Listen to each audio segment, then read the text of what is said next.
by land, by air, or by sea. Game time draws near in Volunteer country.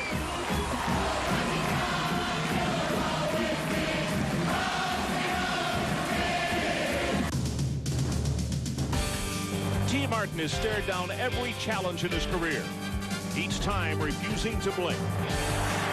He took over the reins from a legend and led the Vols to a national championship. Now defending the title is his biggest challenge. A loss to Florida and a week of turbulence makes for a difficult climb back to the heights of Rocky Top. It's great to be when Auburn dies. As Auburn sets foot on enemy territory, the Tigers have challenges of their own. Untested freshman quarterback Jeff Klein is thrust into duty for his first collegiate start. Awash in a sea of orange, more than 106,000 strong, ready to test the poise of this young signal caller.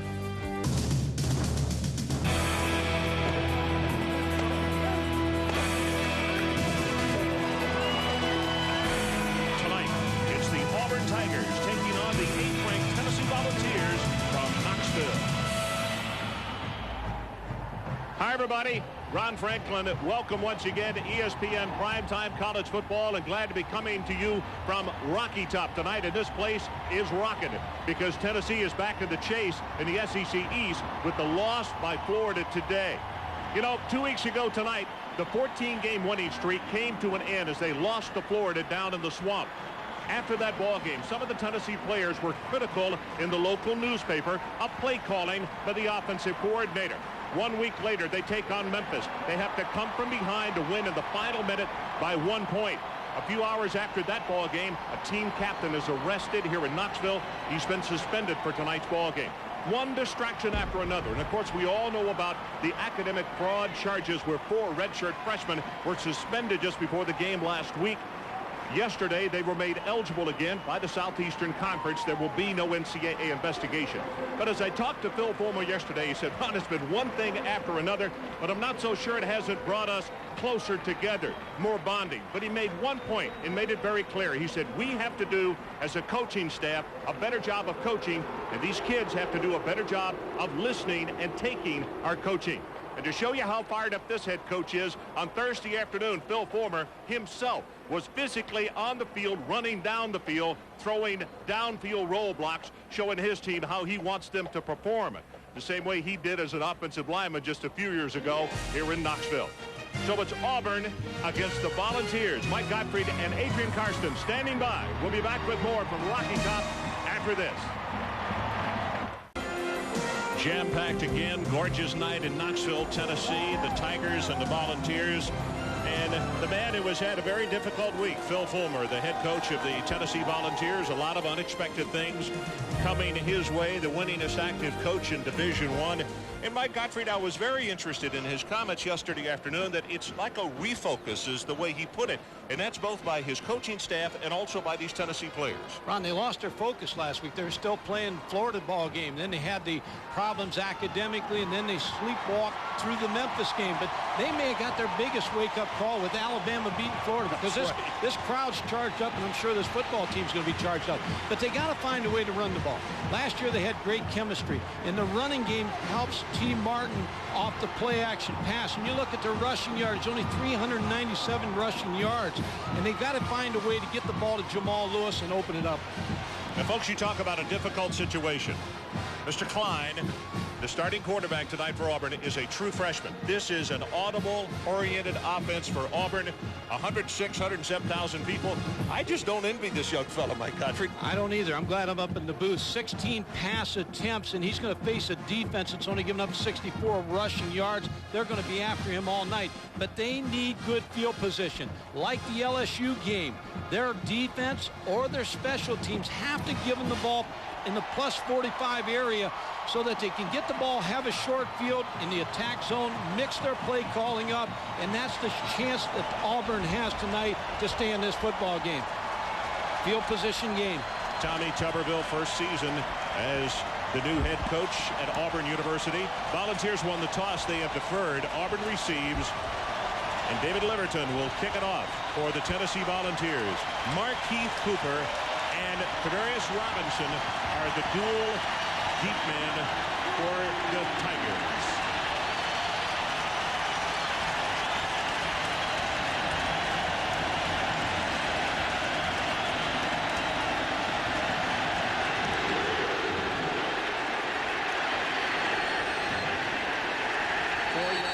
Will not return it. Adrian Karsten down on the sideline. This place is worked up. I hope you can hear me. Ron, it certainly is. But I got to tell you, after talking to the Tennessee players and coaches about how all those distractions affected their preparation for tonight's game, all of them to a man said, you know, we just bunkered in and focused on football. They said we actually had our best week of practice, and they said that's important because this game becomes the most important of our season so far.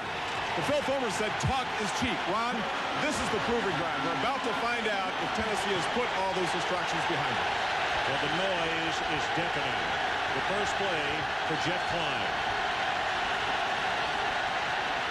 Quick pass. It is intercepted by Tennessee. That's Grant, and he will score.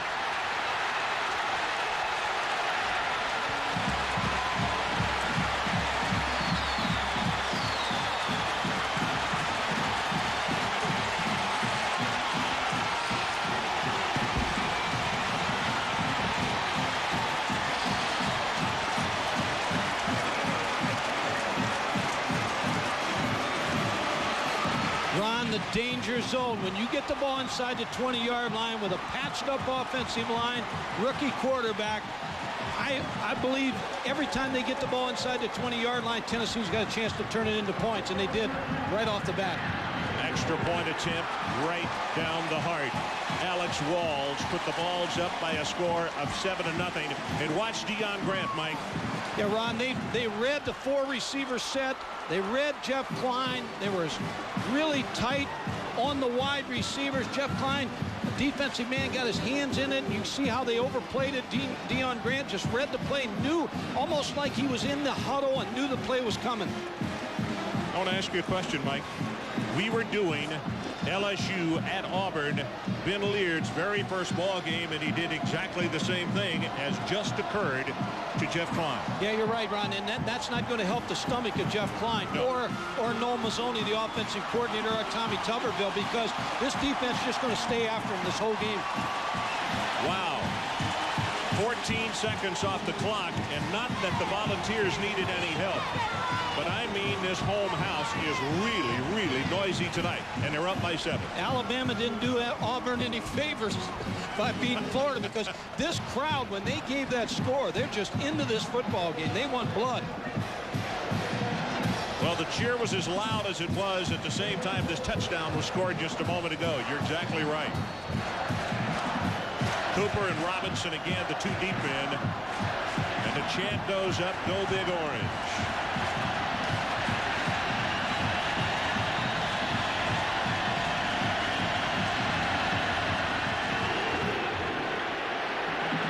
Leverton's kick goes 5 yards deep in the end zone. Not returnable, and it gives us an opportunity to take a look at the Dell Computer starting lineups for the Auburn Tigers. Klein at quarterback. He will have Evans and Rusty Williams behind him. The wide receivers, Schweiger is the tight end, Daniels and Worthy the wide receivers. And up front, this is a patched-up offensive line. Geno James and Tim Castro will switch back and forth, those two different tackle spots, but Kubelik unable to start at center tonight. So Uccello moves over from right guard over to center. That is the patchwork line that Auburn is using tonight.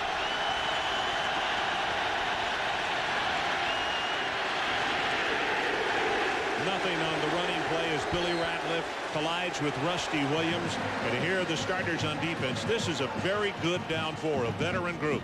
Ratliff, you just saw, he's out of Magnolia, Mississippi, along with Sean Ellis. Darwin Walker did not turn pro, wanted to get his engineering degree. Will Overstreet at the other defensive end. Linebackers Westmoreland, Stevenson, and Raynoch Thompson. Raynoch, a veteran, of course. And in the secondary, Gaines replacing Dwayne Goodrich, the team captain I spoke of in the open tonight, who was suspended. That's the only change in the secondary for the Volunteers. Well, Tennessee's going to be offside on that, and Williams has 5, has 10. He will take it up to the 30-yard line. And that, I don't know if they're going to take the penalty of the play here. They may have the first down. They need to take the play here.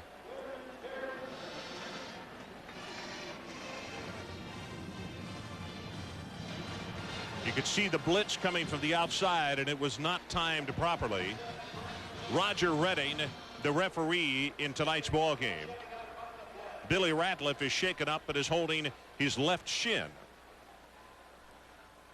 And Ron, for Jeff Klein, he needs a running game bad, and Auburn hasn't done much in the running game area.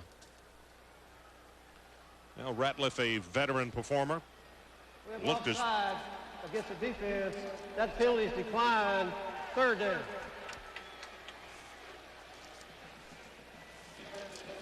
Couldn't tell if Billy got kicked or if he turned his ankle. If he did turn it, it's a very high sprain. So the training staff looking him over as he sits at the 27-yard line. It gives us an opportunity to catch our breath as they will help him up. And if you just walked in and just turned on the television, you say 7-0, you've only played 1 minute and 5 seconds. That's right. An interception on the very first play of the game. Deion Grant took it 19 yards for the Tennessee touchdown. Ron, it's like blood in the water for a shark. When you get this defense, who I think is very, very talented, and on offense for Auburn, they're 106 out of 112 running the football. I mean, you've got a mismatch on this side of the ball. See the numbers on Klein. There's been Leard on the sideline with he was playing great. He was really playing well, but the collarbone is going to keep him out for at least 5 weeks or so. They're not sure they'll get him back. I'm not sure he's going to come back this year.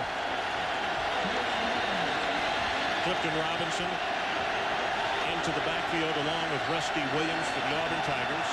That's Evans in motion. And straight ahead with the handoff. Boy, there's not much doing for Robinson as Westmoreland, number 42, the junior out of Jasper, Tennessee, will step up and plug the hole.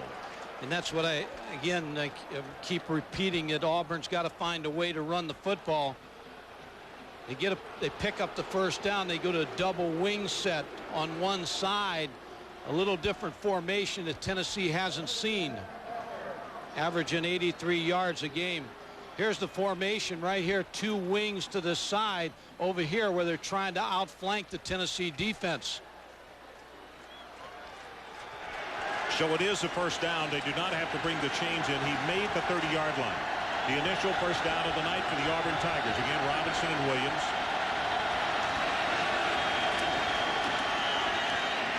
The counter play. Evans in front. Robinson on the carry, and he will have about 5 yards. Bodies were flying all over the place. The officials there to make sure that there was nothing that went on after the play was over. Freddie White defensively. Ron, for Auburn to be successful, Heath Evans got to come up big. Clifton Robinson is the one running back that they feel like gives them a little bit of a threat on the outside. Heath Evans is playing a lot tonight because he's going to be a blocking fullback in this wing set. Clifton actually was going to be a wide receiver, but they found out. Tommy Tuberville said he has a nice wiggle, and we got to have somebody with size and speed to run the ball. High school running back. Short drop this time, has his first completion of the night. That's Ronnie Daniels, number 25. Teddy Gaines is out there to make the stop, and that'll be good for another Auburn first down. Ron, in the fall camp, there were those that felt like Jeff Klein was going to come out and be the quarterback for Auburn. He really performed well in fall practice, and then Gabe Gross started the first game, and then Ben Leard came off the bench and really saved him, and then Ben Leard had that great game against LSU, and Jeff Klein now gets his opportunity. And of course, Gabe Gross has gone to baseball. We'll talk more about that. Robinson, whoop, bad move. Should have taken it to the inside, and he just did. He covered up in orange. Darren Walker, the senior out of Waltersboro, South Carolina, there to make the stop, and it was Henderson who actually fouled up the play. And Ron, what Tennessee, John Chavis, who's a very good defensive coordinator, he has to find an answer right away for this wing set, because what Auburn's trying to do is overload that side and outflank you and block down and pull the guard to that side. But you could see how fast Tennessee reacted to that play. Now I expect maybe Auburn to work the backside, the other side, to split inside. Auburn quickly out of the huddle, and as usual with a young quarterback, you try to get him there at least with 10 seconds on the clock so he gets an opportunity to look around. Yeah, I think they're going to get a legal substitution here, it looked like. And a timeout is being charged to Auburn. Foul. Substitution infraction against the offense. 12 men breaking out of the huddle. 5-yard penalty, still second down. And that's not what you want tonight with this patchwork offensive line, a rookie quarterback struggling in the running game. You can't afford mistakes down in this area inside your own 40. Well, as best I remember in watching parts of the Ole Miss game last week, the way that people are circumventing the rule is you can break the huddle with 11, but all of a sudden make a couple of quick substitutions, and that is illegal. I thought he did that last week against Ole Miss. Well, they broke the huddle on that play because they saw 12 Ole Miss, come out. they had done that, but they did not on that play right there. Second and 19. So second down and about 20 yards to get the first. They have to take it all the way across midfield to the Tennessee 47. Ron, you don't want these kind of situations. You need draws or short passes for your rookie quarterback.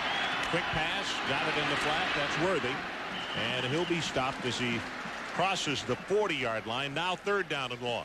What you don't want is him throwing the ball downfield. If he's going to throw it downfield, then throw it way downfield. And if it gets picked off, it's like a punt. But you don't want the ball thrown over the middle. That's why Tommy Tuberville and Noel Mazzoni right now, just a quick passes outside. Hope that the receiver can break a tackle and make a first down. You can see Markeith Cooper, 5'7", 160, a senior out of Miami, as he breaks the huddle, one of the wide receivers. This is the 8th play of the Auburn drive. Klein, middle screen, and a hit on Robinson, and he is going to be knocked down for another 5-yard loss, and it's going to be fourth down at about 17 for the Auburn Tigers. And Tennessee knows it too. Tennessee knows that Jeff Klein's not going to air the ball out inside his own territory. They're going to wait till they get past the 50-yard line. And Ben Laird's going to coach him up. I'm so impressed with Ben Laird. He lost his job last year, and then he kept bringing the two quarterbacks over that moved ahead of him and kept teaching him the game plan. Coming after Duvall, gets his kick away. Wobbly kick, not a spiral. Caught, no fair catch. It's a 28 by Eric Parker. And then whoosh, he pays the price at the 30-yard line. 35 yards in a kick, 1 on a return. Rashawn Walker is there to make the stop, and let's take a break in the action. 10:25 left in the first. Great shot of this beautiful complex just before sunset. Capacity, well, anywhere between 106, 107,000. You look at Ben Laird on the sideline talking with still their other backup quarterback, Jacob Allen, who is only a redshirt freshman. And he's been very honest to say that he knows maybe 50% of the offense, and that's about it. Down in Bridgeport, Texas. Running play, Jamal Lewis breaks it out, going to have 5, 6, and 7 yards. Trone out of the secondary to make the stop. Here are the starters for Tennessee. T. Martin, he'll have Jamal Lewis, who just carried it. Bill Crosby is the fullback. Now the receivers, Finlayson, the tight end. And what Tennessee's got to do, they got to find some other people, says the head coach. Cedric Wilson's been a busy guy, but they got to involve some others. Clifton, Weary, Riley, Coleman, and Josh Tucker, the offensive line, as they go running play again. And Lewis will be stopped by Haven Fields. Defensively for the Tigers, this is a very good group, particularly this veteran down 4. Washington, Jimmy Brumbaugh, after a couple of knee surgeries, is back. Leonardo Carson and Quentin Reese. The linebackers, Haven Fields and Kenny Kelly, along with Alex Lincoln. And in the secondary, Casher has been the cash cow, so to speak. He is the veteran back there out of Pritchard, Alabama, and has played very well. Trone and Pate are the safeties. He's a great defensive back. Watching him against LSU, Larry Casher is as good as I've seen in college football.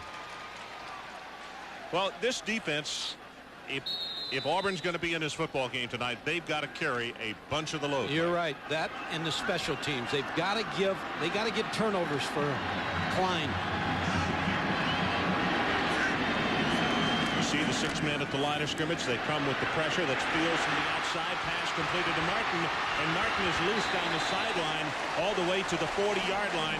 And that's exactly after the 19-yard catch what the head coach was talking about.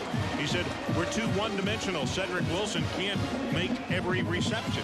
Yeah, and Ron, you get a good misdirection play. You open the ball game with Jamal Lewis and you run the football. Then you get the misdirection and David Martin catches the ball in the backfield. A little safe pass. I was impressed with David Martin in spring ball. I thought he was really going to emerge, but he only has 3 catches coming into this game. Lewis hit in the backfield, going to be knocked down to Alex Lincoln. You can see number 43 along with Kenny Kelly, those very active linebackers. And it was Lincoln before the ball game who, as the linebackers knelt on one knee in the end zone, that he had a pep talk for the guys, and that watching through the glasses was going after everybody pretty good. Only a junior, automobile, but obviously one of the team leaders on this defense. Attended school at Mississippi College. He walked on there, and he walked on here at Auburn. And when he got a scholarship, his dad was a big Auburn fan, and they both cried when the day he got the scholarship. Second down and 10. T. Martin, pressure on him. Back over the middle. Oh, and out of the hands of Wilson. And now here comes a flag down.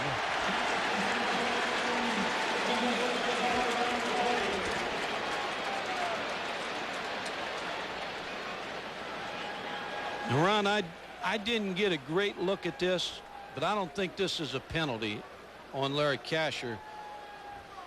There's a dead ball, personal foul against the defense. They saw it differently. 15-yard penalty from the dead ball spot from the previous spot. Automatic first down. Okay, for the first time tonight, let's check in with Brian Kenny. Brian?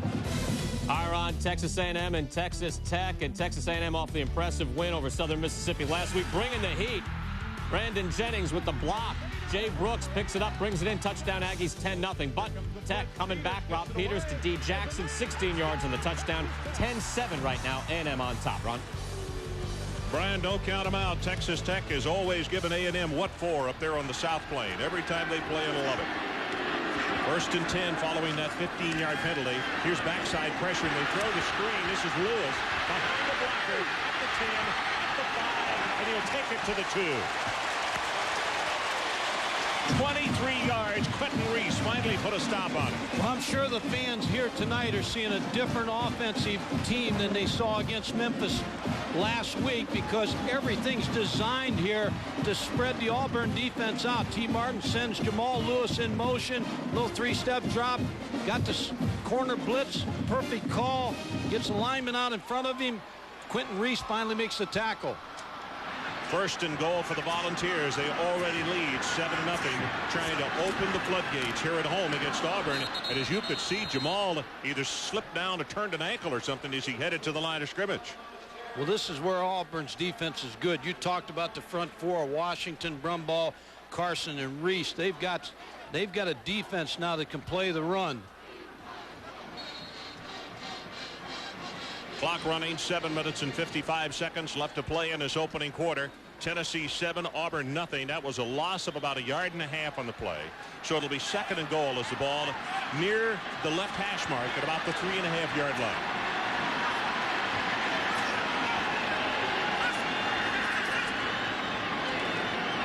There's Graham in motion. The snap back over T. Martin's head. They scramble for it and still going for it. And Auburn has the football. Auburn has recovered at the 20-yard line, and it's Trone who makes the recovery. Ron, I think Spencer Riley, the center, thought that Auburn was offsides, and he snapped the ball out. He's had problems with his hands. He broke his hand, and he's playing without the cast tonight. And he snaps the ball over T. Martin's head. There's a timeout on the field, and we'll take it with him. At 7:25 left in his opening quarter. It's Tennessee 7 and Auburn nothing. 7-0 Tennessee. They turned it over just now. Spencer Riley, the center, has been playing with a cast on his hand. He had it on last week. He has taken it off for tonight's ball game, and as Mike said, it looked as though he thought that Auburn was offside. He was going to go ahead and snap it and catch them in the offense, and it winds up in a turnover. It's Mike Berry, the offensive line coach, just going over. He has to be really feeling good about that drive. Not the fact that they came up empty, but they got the ball down there. Hilton Robinson, the lone setback, along with Jeff Klein. Gives it to Robinson, right up the middle. Breaks out over the 30-yard line and out to the 32. Let's check in with Adrian Karsten. Adrian? Ron, Spencer Riley admitted to me earlier this week, Thursday, in practice, he would prefer to take the cast off, risk breaking his hand again rather than make a mistake either blocking or snapping the ball on the field. Well, here trying to anticipate and help his team down inside the red zone, that's exactly what he did. So if he's gun shy and that feels unnatural to try block without that cast on, you can understand why. Yeah, that's for sure, Adrian. The ball at the 27. Second down.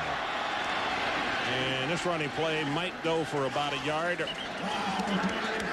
Henderson is there defensively to make the stop. Clifton Robinson, not much running room. And Clifton is not a real big fella, 5'8", 176. He's a junior out of Naples, Florida. Yeah, he was a Barron Collier High School running back. He had 5,800 career rushing yards, so he gives them the best chance. But Eddie Graham, the running back coach, has put the sign out, running back needed at Auburn. Third down, they need to take it to just over the 30-yard line. Little fade route, and it is caught. That's Daniels. Across midfield and out of bounds at the 42. That's good for 30 yards. Now, Ron, you can run your offense. You're past the 50-yard line now. The fade, even if it was picked off, it was like a punt. Ronnie Daniels, who was in spring practice, and Tommy Tuberville said couldn't catch a cold. They were really concerned about him, but he has 13 catches going into this ball game, and his first 2 passes in the first college game were for touchdowns. And it's games that they're going at. Going the after regular him. Dwayne Goodrich is not out there. Daniels 2 catches for a total of 37 yards in the early going. Here comes the counter play. Robinson breaks it inside the 40 down to the 35. You could see a nice block by Heath Evans, the fullback, who's a sophomore out of West Palm Beach, Florida, leading the way. Number 44. And Ron, this formation in 1995, Ole Miss pulled this formation out the wing, and they were against Mississippi State. They were down 10-0. They wanted to save it to the second half, but Dew Innocence, you'll remember him, ran for 248 yards in that ball game. So they surprised Mississippi State. Maybe they'll surprise Tennessee with this formation. They run it back into the boundary. Flags and whistles all over the place, and I think we're going to have a procedure call against Auburn.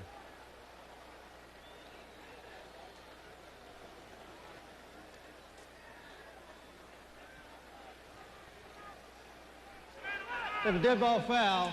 False start. Gets the offense, 5-yard penalty. Still second down. Well, coming up tomorrow, week 4 of ESPN Sunday Night Football at 8 Eastern, an AFC West showdown as the Oakland Raiders take on Mike Holmgren and the Seattle Seahawks. Then on ABC's Monday Night Football, Doug Flutie leads Buffalo into Miami to battle the undefeated Dolphins. ESPN and ABC, your exclusive home for primetime NFL football. 3 penalties, 25 yards against Auburn already. Klein can't go down under the rush of John Henderson. The big freshman out of Nashville is all over Klein. And they're going to say that he lost all the way back to the 47-yard line. Best defensive front I've seen physically is this Tennessee defensive front. They have 8 players. John Henderson, number 98, just bull rushes past the right side of the offensive line. T.J. Mears to get to the Jeff Klein. And that's a sack. You got to throw the ball away, Ron. T.J. Mears, a new starter there tonight. Kendall Simmons was iffy for the ball game as Klein rolls the pocket and they throw it back to Robinson. Nice move, and he'll get across the 35 or the 45 and down close to the 40 as Teddy Gaines takes his feet out from under him. You know, the offensive line coach is talking to Geno James. Geno James was out there to lead, but he couldn't find the defensive back. He was too far off to the left. Didn't see him, so he would have blocked him. They may have gotten first down.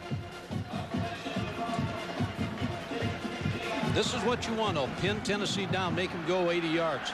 Duvall to kick it away to Deion Grant, who already has a touchdown in the game, and he throws a pass. And it is knocked down by Tennessee by Grant. He almost came up with his second interception.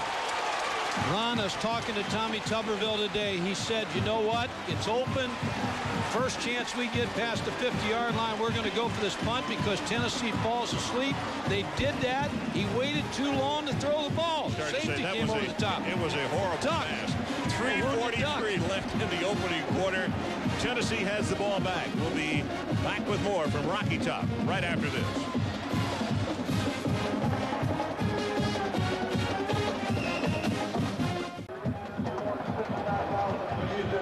Well, let's take a look at the fake punt one more time. Duval very upset on the sideline.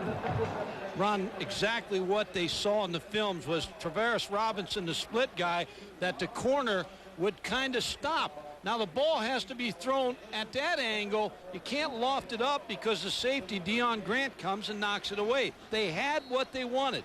Tommy Tuberville got exactly what he wanted. Watch the corner stop on him a lot. Now he's open, but you can't throw a high fly. Plus the fact Vesey didn't go after the football. He should have felt that defensive man coming across.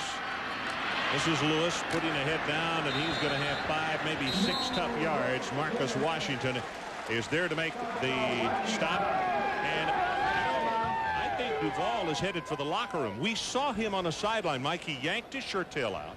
He took off his wristbands and threw them on the ground. He had a heated exchange with his head coach when he came off the field. Coach Tuberville was not pleased with the pass he had thrown. And I don't know if his coach has told him that he's done for the night or what. Well, it would have to take something that he said to Tommy Tuberville, because when Tommy Tuberville came in here, he said, you know, I'm going to set down my rules and they're going to play by them. If they don't, then they're not going to be here. Well, let's see. We can go back on tape and watch the exchange. Tommy Tuberville, exactly what he's telling him is throw the ball. Do not throw a high fly.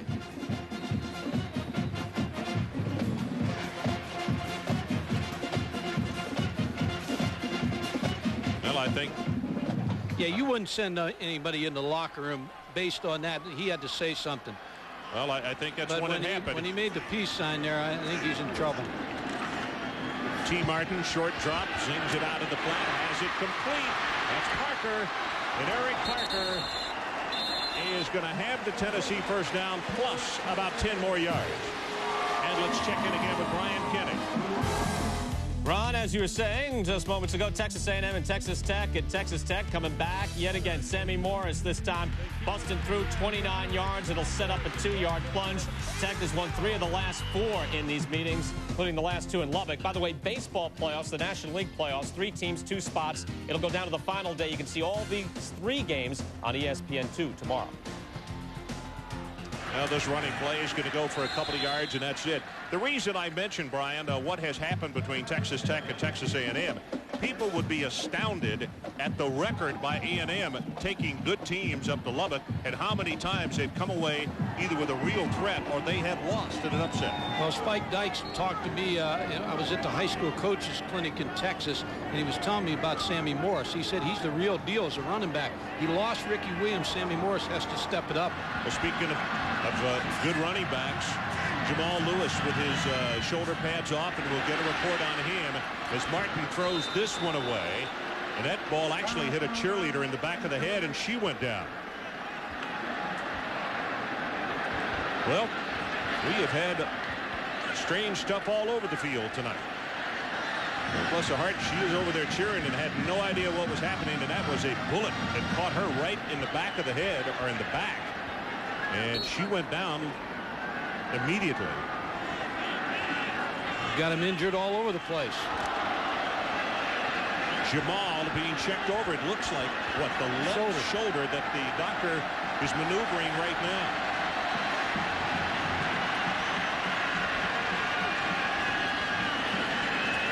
T. Martin got his man, and he throws the interception. Picked off by Trone. And Tennessee twice, one time very deep in Auburn territory, and now across midfield, gives up opportunities to score. A couple things happened on this. First of all, it's a bad snap from Spencer Riley to T. Martin. He didn't have a chance to get the ball set. There's a snap. It's high. Now he sets. But Adley Trone's sitting right on this route. He just reading this route, the post all the way in. The former walk-on in 95 picks off the pass for his Auburn defensive football team. Bad read by T. Martin, and he knows it.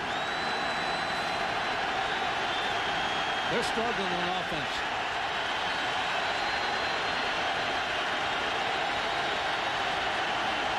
Jeff Klein Puts up the shot, and he's going to be intercepted to Grant. Grant with his second interception.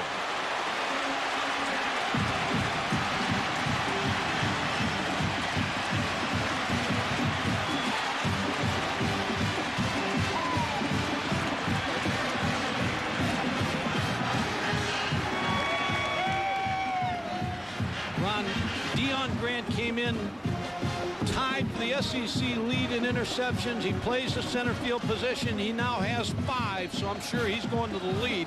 The Thorpe Award candidate gives his offense back the ball in good field position. Electrical engineering major, and you see he gets a hug from his coach. By the way, after the play, Tuberville really went after the field judge. He thought there was interference as Grant cut underneath to make the pickoff. And I think Tommy better be careful. He's a little hot under the collar right now. Here they come with a reverse. 50, 45, and down to the 40-yard line as a marker is down. Ron, this looks like an offense to me that has lost its confidence. Talking about Tennessee's. They can't seem to get anything established. They move the ball and then make mistakes. And I think Randy Sanders, the offensive coach, and you talked about it in your open, that there was questions about the play calling. But I talked to Randy Sanders about that. Jamal Lewis supposedly making that statement. He said he talked to Jamal Lewis. He said, Jamal, do you have a problem? And Jamal said, I never said that. So I don't care what that writer writes in the Knoxville paper. I didn't say that. Against the offense, 10-yard penalty from the spot of the foul. Replay, first down. And I think what's happened is they're just trying to regroup. But and you're right about Tommy Tuberville. He's really into this ball game. But he's trying to milk a win out of this thing. But the offense for Tennessee is just not hitting on all cylinders. They're not, and they're hoping that this guy right here, they don't want further injury, but they hope they can get Jamal back on the field because he is an offense unto himself. That goes without saying. They're now under a minute left to play in this opening quarter. Big opening here for Henry. And he spins his way inside the 45 and is down to the 42-yard line. Ron, you talk about this offense. They lost 2 key players last year, Peerless Price and Jermaine Copeland. And I talked to some of the coaches for Tennessee. They said we may miss Copeland more because he made so many key catches for us. They're waiting for some receiver to step up. And I think it's got to be Eric Parker. This has got to be the night this week, next week. He's got to step up and take a little pressure off T. Martin. Going to be second down. They need to take it to the 39-yard line. David Martin in motion, and Henry hit in the backfield, going to be knocked down by Kenny Kelly and Carson as they combine on a stop, and now third down. And here's to back up what you're talking about. Peerless Price, big plays for him last year, had the game winner, 2 touchdown passes, and had come from behind at Syracuse, and that was a gift for them. Now that is the end of the first quarter, and I'll talk more about the actions of Peerless Price after we take a break. 7-0, Tennessee leads. We'll be right back. Now Jamal Lewis on the sideline. You saw once he had his pads off, they put him back on. They have just retaped him and now have put the pads back on again. So they are trying to get their prize running back in a position so that he can come back out and help this offense that has been staggering because they haven't scored. The 7 points, if you joined us late, came from the defense. Ron, they've been dead last in the SEC on third down conversions. See if they get a little bit better here. Here's the screen hit behind the line of scrimmage. Kelly, and I'll tell you, these linebackers are everywhere. Kelly very quickly makes the tackle. It's going to be a loss of 1, and it'll be punting time for Tennessee. Well, that's the best thing Tennessee can do is pin Auburn's offense inside the 10-yard line. Force a mistake and let their defense play again. Leverton waits for the snap back at the ball's 40-yard line. It is the first punt of the night by Tennessee, and Markeith Cooper is the deep man for Auburn. Very high, great coverage kick. Spiral will turn over, and Cooper makes the fair catch at the 10-yard line. 37 yards on the kick and nothing on the return. And let's check in again with Adrian Carson. Adrian, what do you have for us? Diagnosis to the all-star running back for Tennessee, Jamal Lewis, is a bruised left shoulder. Now the challenge, Ron, is for the equipment staff. They're trying to customize his shoulder pads, actually cut away some of the pad insides of his shoulder pads, because the tighter they cinch that down, the more pain he has. But obviously he needs the pads to protect himself, so it's catch-22 here. Now with Auburn with their back to the partisan house of Tennessee Volunteers right behind Klein, he's going to have a difficult time getting everybody to hear this snap count. That's Heath Evans out of the backfield. 15, 20, 25, and is knocked out of bounds. Up around, where are they going to spot him out here? Still walking. Going to be 14 yards on the play as Ben Leard looks on. Yeah, Heath Evans has to be a big factor in this ball game. Broke his foot in the LSU game last year, missed the entire end of the season, but he's the blocker they need. He's a pass catcher they need out of the backfield. He's a valuable player here tonight. Good team guy. I remember visiting with him last year before he got the foot injury, and they lost him for a while. Sweep, Robinson cuts it back, and he will have about 5 yards in the play, around the 34, 35. Raynoch Thompson is there defensively. And excuse me, Ron, this new formation has really helped Auburn, because you get the ball on the 10, 15-yard line, you get a pass play, you get out, then you get a good running play with Clifton Robinson. I think it's catching Tennessee a little bit, not off stride, but it's just something new, different that enough they haven't seen in practice. Robinson 7 carries for 21 yards. Klein gives it to Robinson, breaks off a tackle in the backfield. He's still driving forward, and that'll be enough for the Auburn first down. Darwin Walker finally put a stop on him, but a second surge will move the chains for Auburn. Draws, quick passing game, misdirection plays. That's what Auburn is trying to help Jeff Klein with. I'm astounded. 14 seconds into the ball game, Auburn is down 7-0, and that's where we still stand, and we're here in Knoxville. And I'm amazed at that. Oh, I think they're very fortunate to only be behind 7-0. Pass right over the middle, got it complete over the 50-yard line is Robinson. This is Tavares Robinson, good for 14 yards. But Ron, I said in the LSU game when we had Auburn and LSU that Tommy Tuberville, Noel Mazzoni, and the offensive staff are doing a good job of placing the Auburn players in a position to succeed. They know what they have, and they are limited. Believe me, they got a patchwork offensive line. They've got a rookie quarterback and really not a great running back, but they're finding a way to move the ball with the material they have. 12.5 minutes left until halftime. They run it back into the boundary, and this time Clifton Robinson is knocked out of bounds by Lott.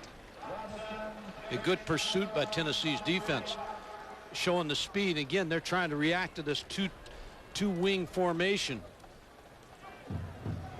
But once they cross the 50 now, Ron, then now you can let your offense hang out a little bit and take some chances down here.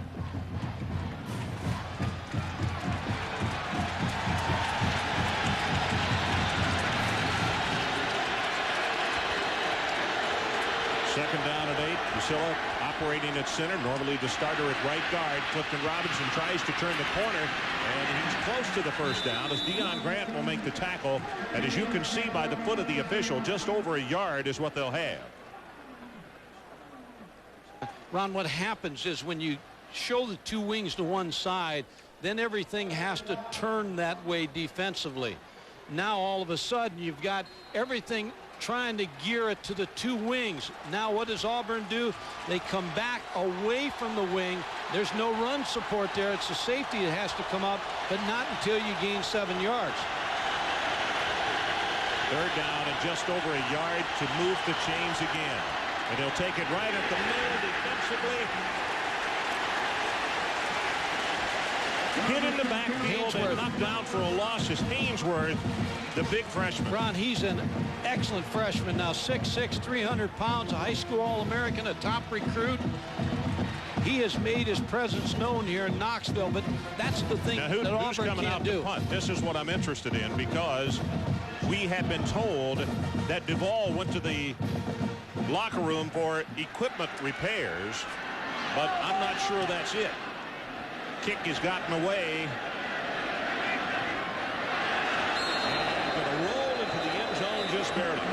39 yards on the kick, and it'll come out to the 20-yard line. And Tennessee very nearly had to scrimmage from their own 1-yard line. So there's a break in the action. We'll take it with them. 7-0 Tennessee after this timeout. And we are back with more in Knoxville, and just a couple of more things. I talked about Peerless Price and how they missed him. The jump ball against Florida. They won that game. Against Alabama, after the Tide had scored to take a lead, or to cut the Tennessee lead, it was Price had a 100-yard kickoff return. That's the kind of thing that they're not getting from an individual. Huge plays by Peerless Price, and they miss it. Jamal Lewis back in the backfield, and he gets knocked down just shy of the 20-yard line. Alex Lincoln, as the linebackers Kelly, Lincoln, and Haven Fields have been all over. Ron, here's what the problem is for Tennessee. They can't run the ball. 22 rushing yards in 11 attempts coming into that play. And they've got an offensive line that a lot of people thought was going to be the strength of this football team. But they're up against a good front of Auburn. They average just over 300 pounds a man. It's T. Martin, and that one is thrown into the ground. That is a nice job defensively. Smith was all over him, and let's check in with Adrian Karsten. Ron, T. Martin is down. I'll catch up on that injury to his right shoulder here in just a moment. But Damon Duvall, who threw the errant pass and the fake punt earlier, went to the locker room, we were told, with problems with his equipment. I questioned it as well. Now the official word from the Sports Information Department is, quote, miscommunication on the call and execution of the fake punt. He has been sent to the locker room for disciplinary reasons. No word on whether or not he'll return at halftime. Ron, he had to say something back to Tommy Tuberville. That's the only way he would have been sent to the locker room. Yeah, I think that's when he got sent right there. Yeah. Because we had noticed, just happened to be looking through the glasses, as you look at Mano, who did the punting a moment ago, when he came to the sideline, he ripped his shirt tail out and took off his sweatbands and threw them on the ground. As you look at an injury to Chad Clifton, the starting left tackle for the Tennessee Volunteers. He's being helped off the field.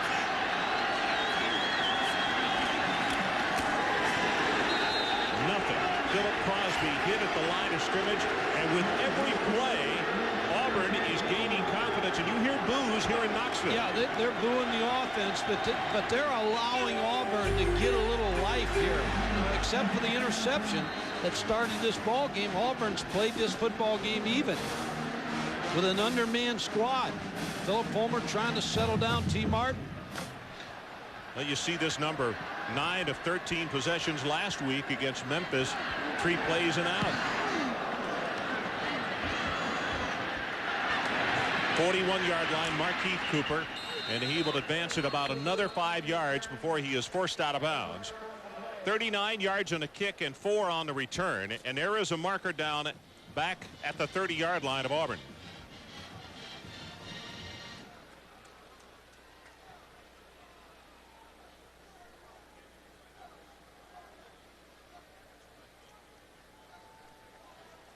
Rogers Redding conferring with one of his officials, his crew tonight, and the flag, what they're discussing is the flag that was thrown way back at the 30-yard line. We have holding against the receiving team during the kick. 10-yard penalty from the end of the kick. First down. So there's a break in the action. 10:08 left until halftime, and Tennessee continues to lead 7-0 on the strength of a defensive touchdown.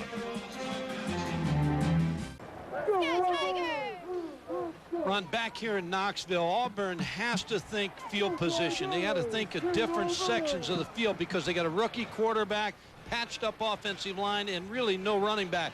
And the danger zone, you can't have any turnovers. They had one right off the bat, cost them 7 points. You got to get 2 first downs there and punt the ball out. conservative risk-taking right here. Take some shots, but play to your defense and special teams. Kick the football across the 50-yard line. Make Tennessee, his offense is struggling a little bit, go the distance. Here's where you got to make some hay. You got to attack zone. Best shot to score, good play mix. You got to turn it loose right here. And then when you get inside the 20-yard line, it's tough to run in here because of Tennessee's defense. You got about 3 pass plays, little slants, and try to think pass and take any points you can get in that zone. Tennessee corners, the defensive backs came up to play in a bump position. Here comes pressure off the corner, and that pass is dropped, hitting right in the hands. Marquis Cooper. You know, you're talking about bumping the wide receivers Auburn, and you hit a good point because the Auburn receivers are small. You know, they got some small receivers, and when you bump a smaller receiver, he can't beat you in the jump ball. He usually can, unless he can spring up there and vertical jump about 38 inches. Usually your defense is going to have the better of that, and that's why I think Tennessee is bumping Auburn a little bit more, because they've got the height advantage. Second down and 10. Robinson in hot pursuit is Haynesworth in the backfield, and then a lot of help from his friends, and Grant will come up from the secondary and make the tackle, and that's going to be for a loss of a couple of yards in the play. Well, Deion Grant's having a good first half. Haynesworth, 6'6", 300 pounds, and he showed you why he was one of the top recruits in the country as he was chasing down Clifton Robinson. Anytime you can find a defensive lineman that big that can run that fast, he can be an impact player. Don't want a mistake here. Your defense is playing well. Jeff Klein does not want to give a turnover here.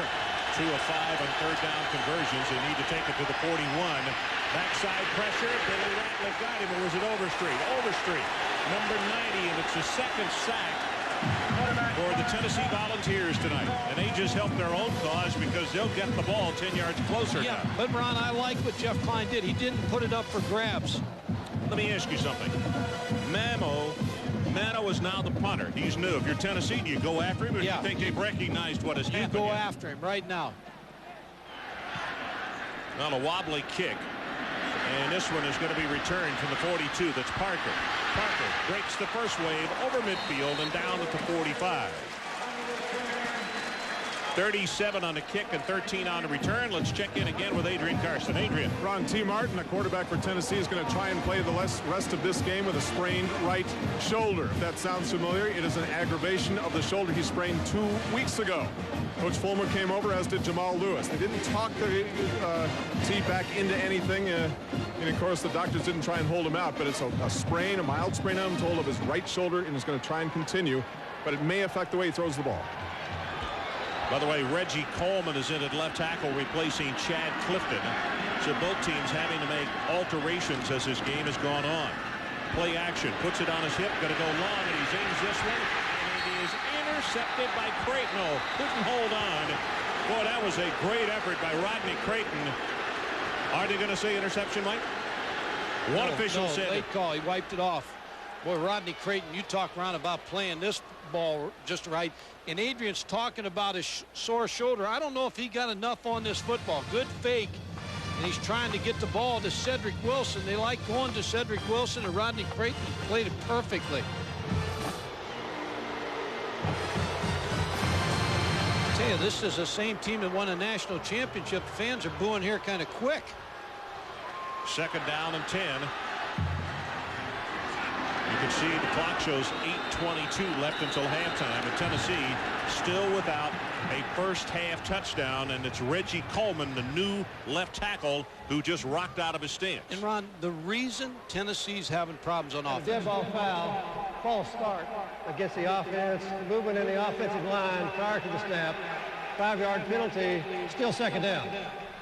In their offense, they have to run the football. They're not a wide open formation, open passing football team. They have to run the football to set up play action passing, and they're not able to run the football. That's why they're struggling on offense. Check off here. 12 rushes, 22 yards in this game. Quick look in. Oh my goodness. Now Wilson, that's the second one that Wilson has dropped tonight. Brian Kenny, what do you have for us?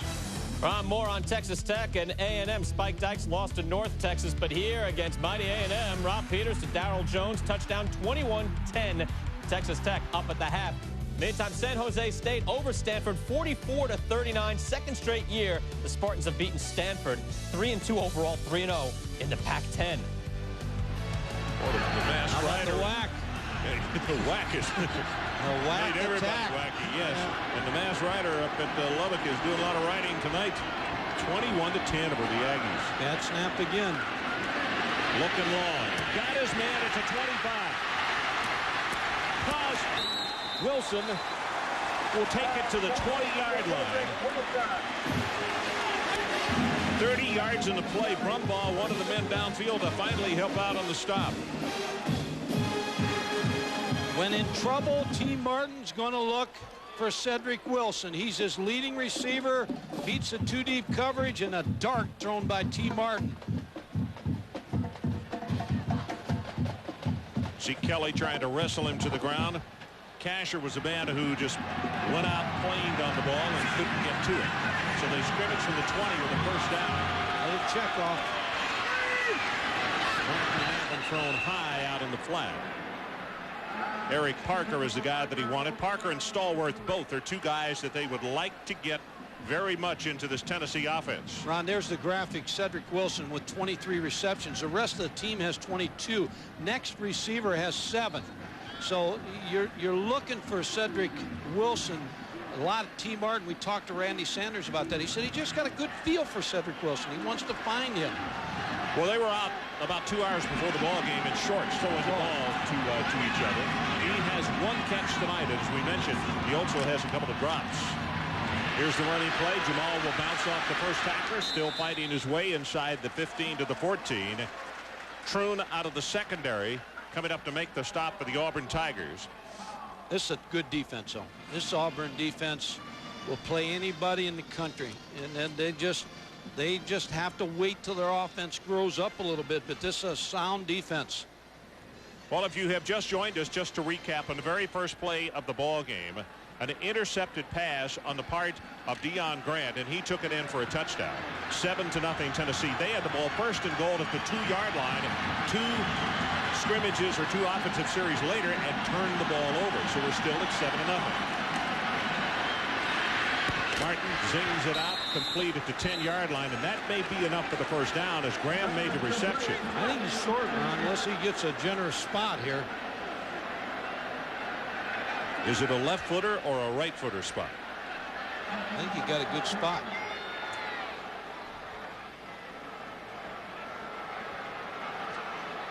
Yeah, from where they placed that down, that'll be enough for the Tennessee first down.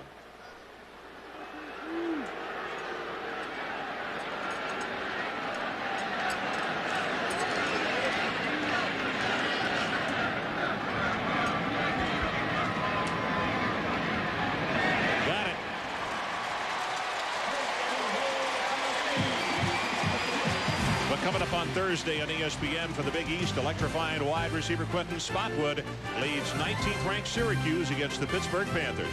Coverage begins at 7:30 Eastern Time, a Thursday game night. For more, log on to ESPN.com, part of the Go Network, go.com. Tennessee comes in with the second tight end, Johnson and Finlayson.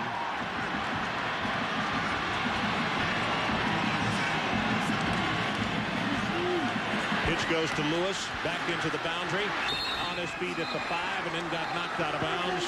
Leonardo Carson is the first man to get to him, and they have marked him just shy of the 5-yard line. Ron, that was a beef play. You just put the wing into the boundary, and you let Fred Wary, number 70, who's 6'4", 290, kind of lead Jamal Lewis, who's 225. So you got all that beef working upfield, and that was a good play by Fred Wary, the guard.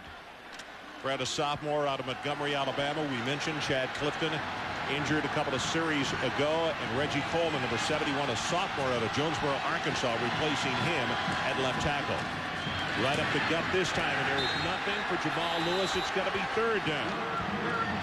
Pounds from his linebacker spot, number 41, comes over along with Carson to make the stop. Ron, it may have been Pounds. I couldn't tell, but number 41, somebody took on the fullback there and just shedded the block. Watch right here. This is the way to play it. It is Pounds. Watch the play of Tennessee, and now when you step up as a fullback, you got to meet the fullback and make the tackle in the backfield, and that's what Pounds did. And now a timeout has been taken by Auburn. So T. Martin trots to the sideline. We'll take the break with him. 5:50 left until halftime. Tennessee 7-0 and threatening. For Philip Fulmer and the Volunteer fans, a hyperextension of his right elbow. Chad Clifton, the senior out of Martin, Tennessee, on the bench, and as we showed you earlier, Spencer Riley, the starting center, playing with a broken hand, and he has to take the cast off so that he can snap it better. So dinged up in the offensive line of the Volunteers, but right now they're on the lip of the cup with a 3rd and goal, and the ball just outside the 5. Martin rolls the pocket, going to have to hurry, and in the end zone it is tipped and intercepted by Auburn. When a quarterback throws across his body, I say it every time there's an interception, it's because of that. He can't get anything on the ball. And Auburn leads, except for Wyoming. Auburn's had more turnovers with their defense. See, everything's covered. Everybody's covered. Now watch him throw off the wrong foot. You can't see him, but as he moves to the side, he throws across his body for the interception. Haven Fields with the pressure. That was Kelly who jumped up and tipped it, and Pate who made the interception. Yeah, you got to throw that one away and take the 3 points. Clifton Robinson hit in the backfield. Pressure inside, and Sean Ellis just said nothing doing. In every turnover that happens, every time you get down there, that's now twice. They were at the 2, and they also at the 5, and they come away with nothing. Confidence. All your confidence is shaken. This is the same team that won a national championship with T. Martin at quarterback, just missing a couple receivers. But they've lost confidence. I saw 2 flags on the field. I'm sure it's going to be a personal foul, but it's just a matter of whether it's both of them. We have 2 dead ball fouls. We have a dead ball, personal foul against the offense. We have a dead ball, personal foul against the defense.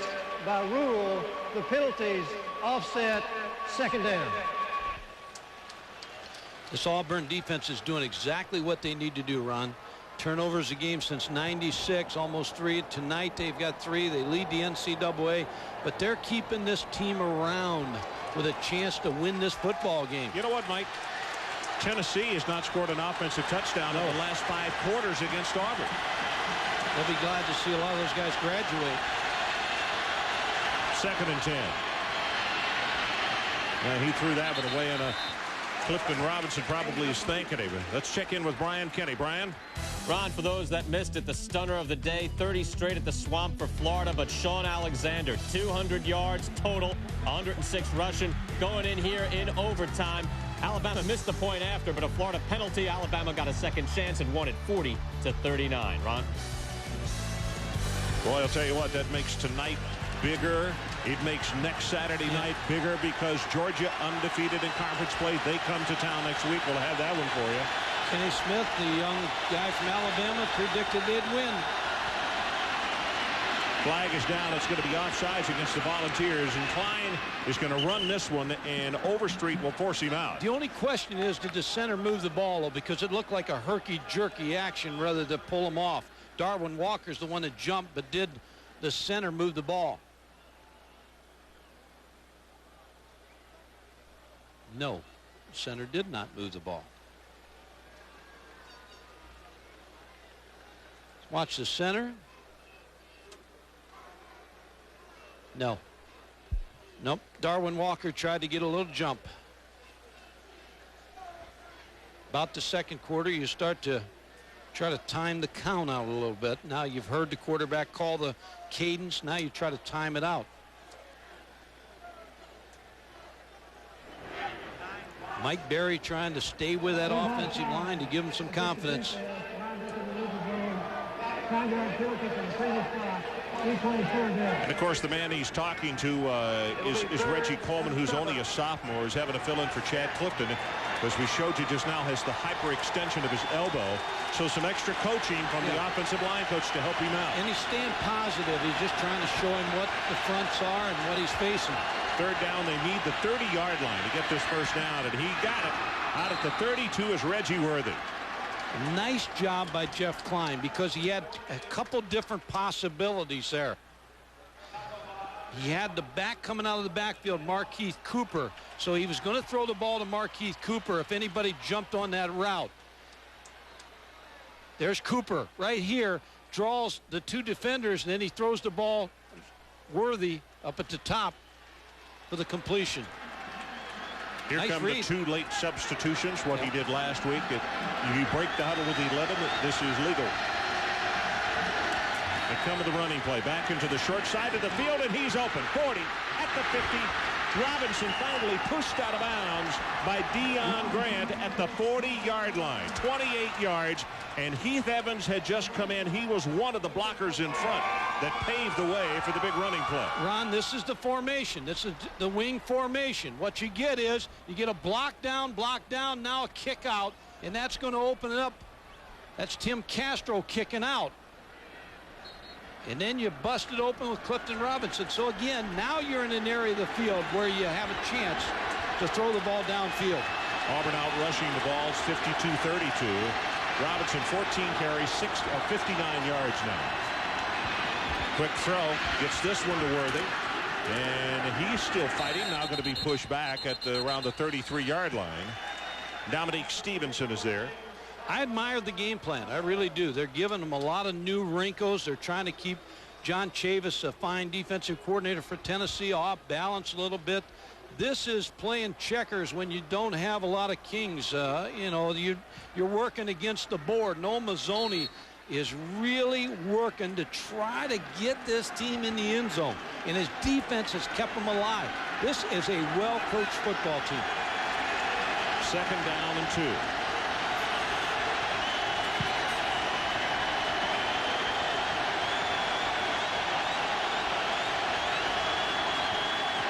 Klein got his man, and he dropped the football, and it's intercepted by Grant.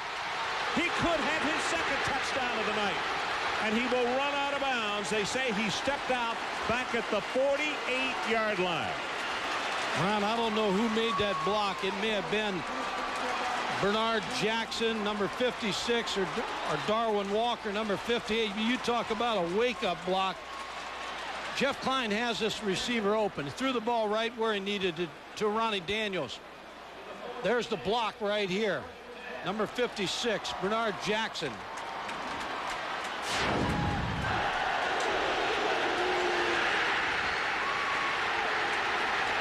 There's his other interception. That happened in the first 14 seconds of the ball game. And here was the other.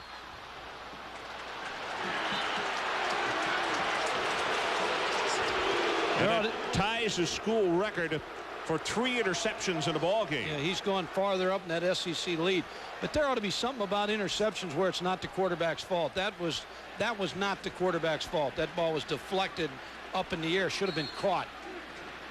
Well, as I mentioned, he almost had his second interception for a touchdown on the night and his third pickoff. What a night.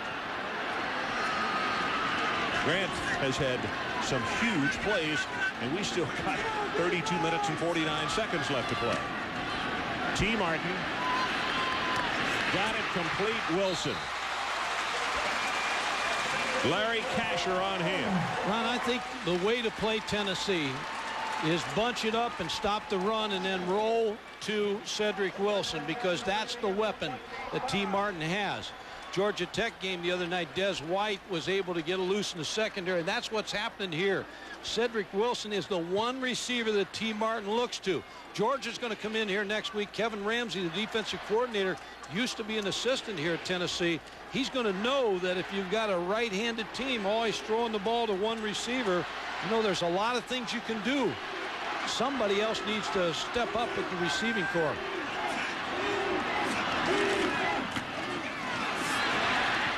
Hurdling at the line of scrimmage. Lewis tackled by Haven Fields. Can't find your favorite team on TV? Well, then check out the ESPN Game Plan on pay-per-view. Catch up to 10 extra games each week not normally seen in your area. To order, call DirecTV, the Dish Network, or your local cable operator and ask for the ESPN Game Plan. The only thing this offense needs, they need one score to get their confidence back.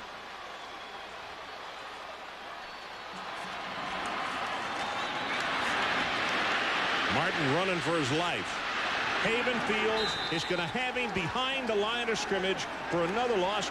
Pursuit was coming from Leonardo Carson. They were everywhere. You know, Ron, you talked about they haven't scored an offensive touchdown against Auburn's defense in 5 quarters. And last year, T. Martin only completed 5 passes against this Auburn defense. But again, pressure from the secondary. Rob Pate on a safety blitz from the outside. They had the right call on for Tennessee's offense. So there's a break in the action. We'll take it with them. 1:48 left until halftime. You're back in Knoxville. Huge third down. And Mike, the surprising stat that I read this week for this team, the defending national champions, to be last in the SEC, only 23.8% on third down conversion. Ron, it's my point again. David Martin, somebody, Eric Parker, the play calling's there, the coaching's there. Somebody has to step up at the wide receiver spot, take a little pressure off Cedric Wilson. They need to take it to the 15-yard line to keep this drive going. Blitz coming from Auburn. Martin zings it, has it complete. That's good for the first down. Bobby Graham, the sophomore out of Statesville, North Carolina.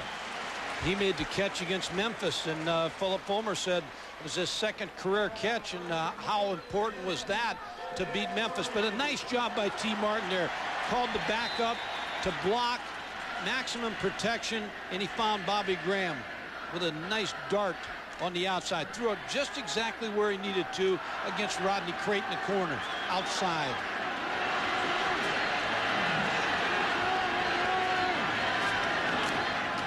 Jamal Lewis, right guard, and he's going to be stopped by number 50, Sean Shaw, after a gain of about 2.5.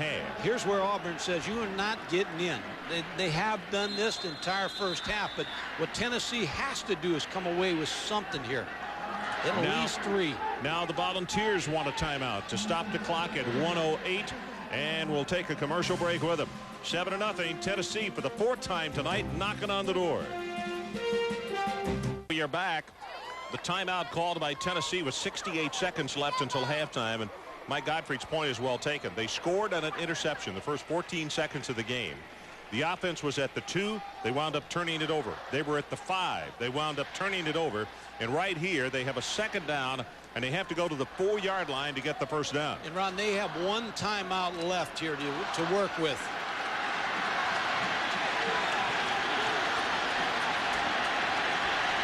Four wide receivers for the Volunteers. Swings it out in the flat, hit behind the line of scrimmage. Wilson knocked out by Creighton for a loss. And this defense by Auburn has just been relentless. They won't stop. I mean, they will not allow Tennessee to get in that end zone. They're working hard. Now, T. Martin's can't make a mistake here. You want to throw it at least to the end zone, but you want to set up the field goal if you can't get the touchdown. Got it over the middle. It is tipped. It is caught by Tennessee, almost intercepted by Wilson. Makes the catch. I thought Haven Fields, I thought he had it. They were all over Cedric Wilson, but I think you got to take the field goal here. They're going to go for it. The coach is saying give it one more. Well, it's 4th down. Now they're going to take their timeout right here with 18 seconds and make their decision. I believe I'd take the 3 points here. Your defense is playing well against Auburn's offense. They're struggling. Get another score and make Auburn chase you a little bit. Check once again with Brian Kenny. Brian? All right, Ron, coming up at the half, we've got more on the surprise at the Swamp with Alabama and Florida. Ron Dane and Wisconsin are back, and we've got the throwback matchup with Oklahoma and Notre Dame. That's the Buick halftime report. Rod and Kirk will join me then. We'll see you then, Ron. I'll tell you, that's a devastating loss for Bobby Stoops and his troops. They were up, 18 or 19 points in that ball game and lost it. And, of course, The Golden Domers are tough at home, always have been, but to have that kind of lead that late in the ball game, that's really tough. That's a good thing. It's a good sign for Notre Dame, but everybody forgets about Notre Dame. Everybody's on Notre Dame's case. They're a young football team. It's going to take a little while for them to get back. But go back on the T. Martin throw is almost picked off here, Ron. Haven Fields had a shot at it. Number 54. I don't know how Cedric Wilson caught that ball. That's the reason I almost said intercepted, because I thought that there's no way that Fields could miss it. Ron, here's what Philip Fulmer's thinking about right here. He's going to go for the field goal. This is what I think he should do. Make Auburn chase you. 22 yards on the attempt from the left hash mark. He got it. Alex Walls. Ron, that's big because Auburn struggled on offense. Now they pieced together a couple drives, but I don't know if they're capable of scoring a lot of points in this format as we're seeing tonight. So it'll be interesting to hear the discussion at halftime between Coach Philip Fulmer and his offensive coaches and his offensive charges, for that matter, because, boy, that is the fourth time that they have been inside the 10-yard line and they have 10 points. The great thing about the head coach is he can go to defense and say, great job. You know, you guys are doing a great job. Special teams a great job, but offensively we got to figure this out. We got to gain our confidence back. That's all it is. And Philip Fulmer's one of the best in the country at settling his team down. Well, Deion Grant has not only been the guy of the first half, he'll wind up being the guy of the night regardless of how this one comes out, with 3 interceptions, and that ties an all-time school record for an individual in a ball game. And with 30 minutes left to go, who's to say he may not break that record tonight? And you know, he almost did the pickoff on the punt, on the fake punt. Yeah. Leverton to kick it off for the Volunteers.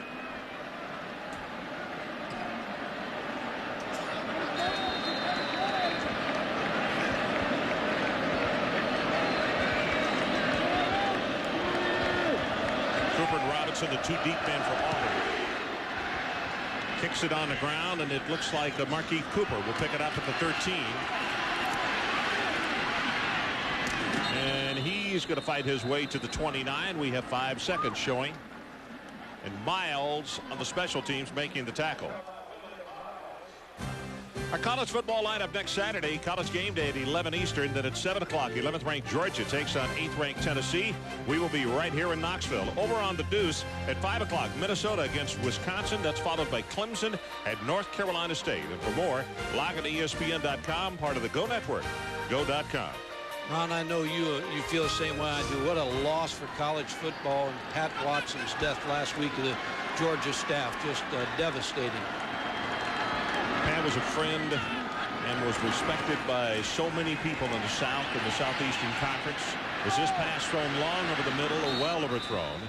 And with that, the clock has run out, and we head to halftime.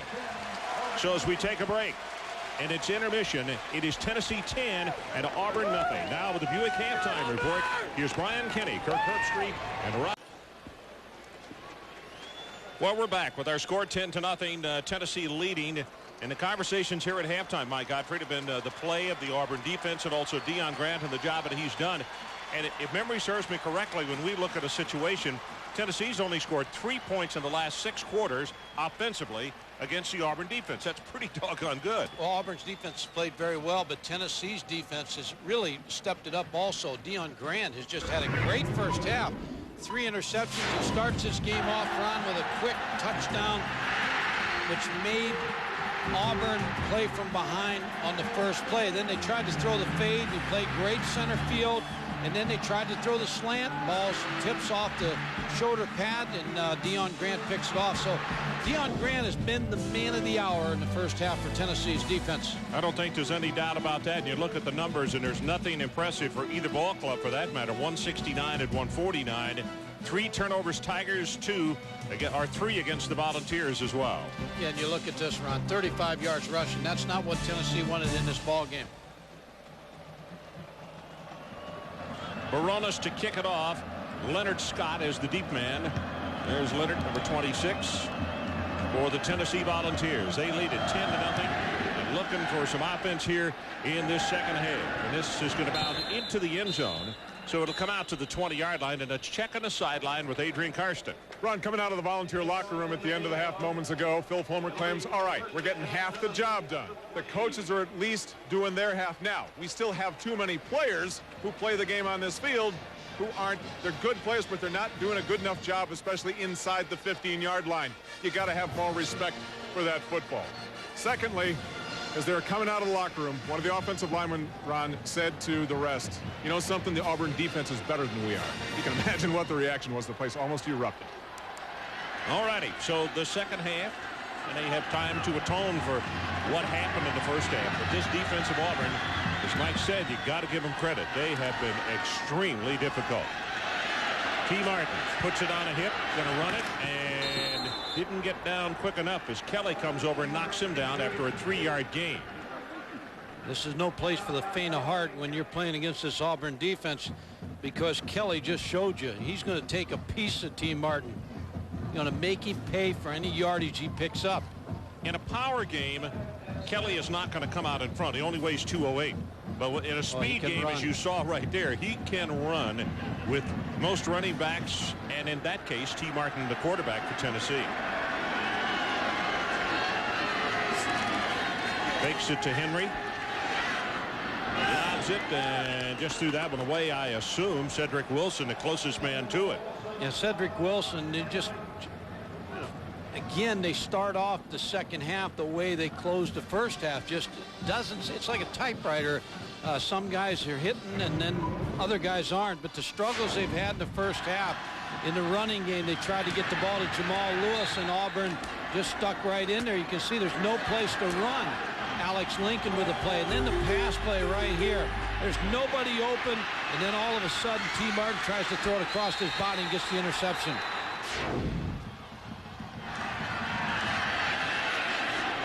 Martin gets this one a little too far from Martin.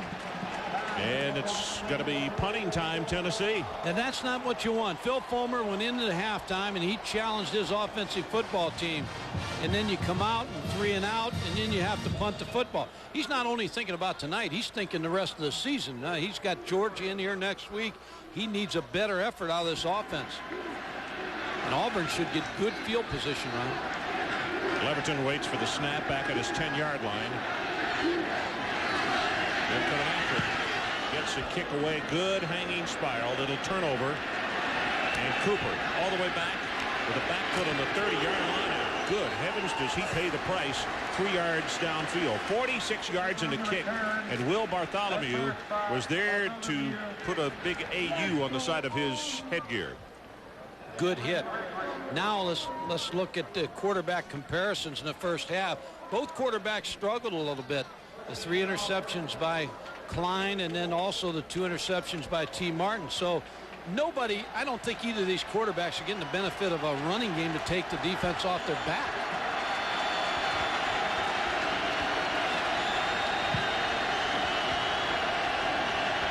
Keith Evans in motion. Pressure, just throws this one away.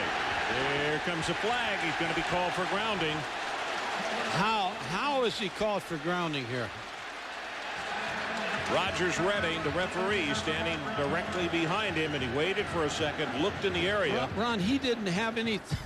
He's being tackled. He didn't have a chance to throw it. He's trying to get away. And Tommy, I agree with you. It's a bad call. Heath Evans is out in the flat. He's trying to get rid of the football. We have an illegal forward pass, intentional grounding. The penalty is loss of down at the spot of the foul. Second down. I think it's a lousy call. And I think the officiating's been good this year. That's a lousy call. So it is second down. And they need to take it all the way out to the 43.5-yard line. Now this crowd really getting into it again.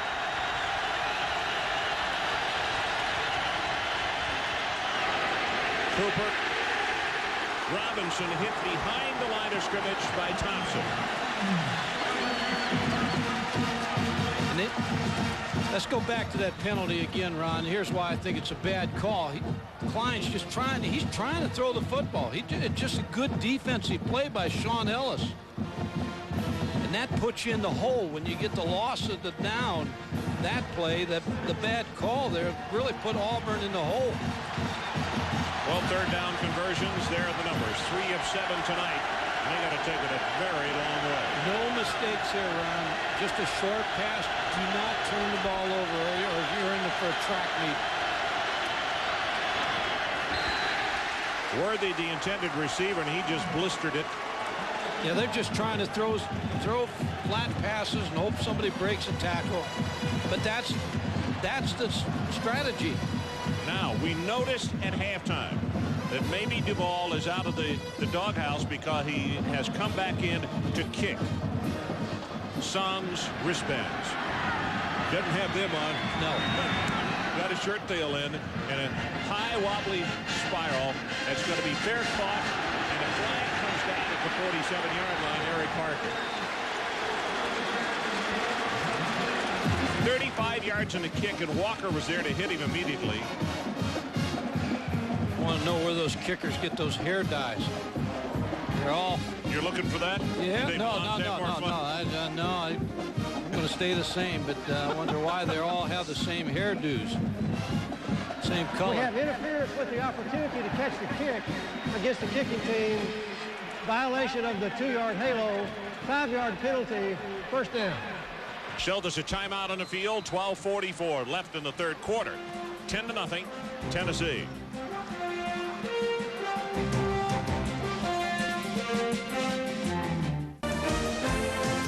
Good look at the inside of this gigantic structure sitting on the banks of the Tennessee River.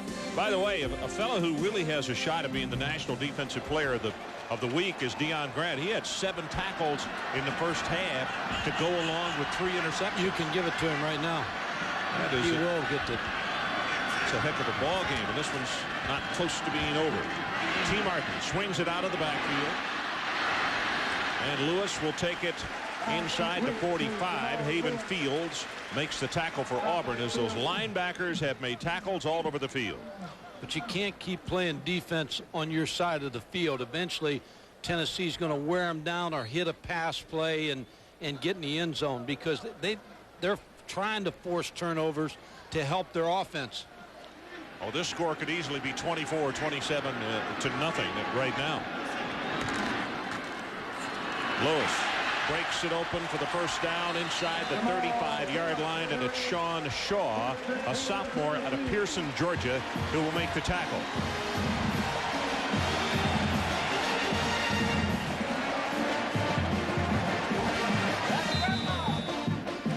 Now the defensive front for the Auburn Tigers averages 262 pounds, and for the Tennessee Volunteers 303. And after a bit, as well as they have played, the pounding starts to take its toll. Without a doubt. Lewis tries to bounce it outside, and they come up and answer again. One of the linebackers, Alex Lincoln. Junior Automobile comes up to collar him and make the stop. A gain of maybe a half yard on the play, and that's it. Yeah, he just didn't want to hear that he couldn't play Division I football. Out of Murphy High School in Mobile, nobody recruited him. His coach got on the phone to Mississippi College. He walked on there, and then he got a chance to come here to Auburn.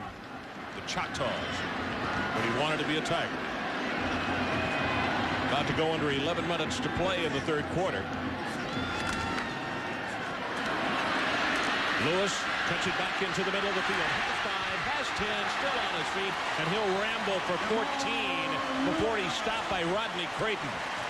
Well, Adrian was talking about them finding a pad for his shoulder. The training staff looks like they've come up with something because he looks like a different back here in the second half.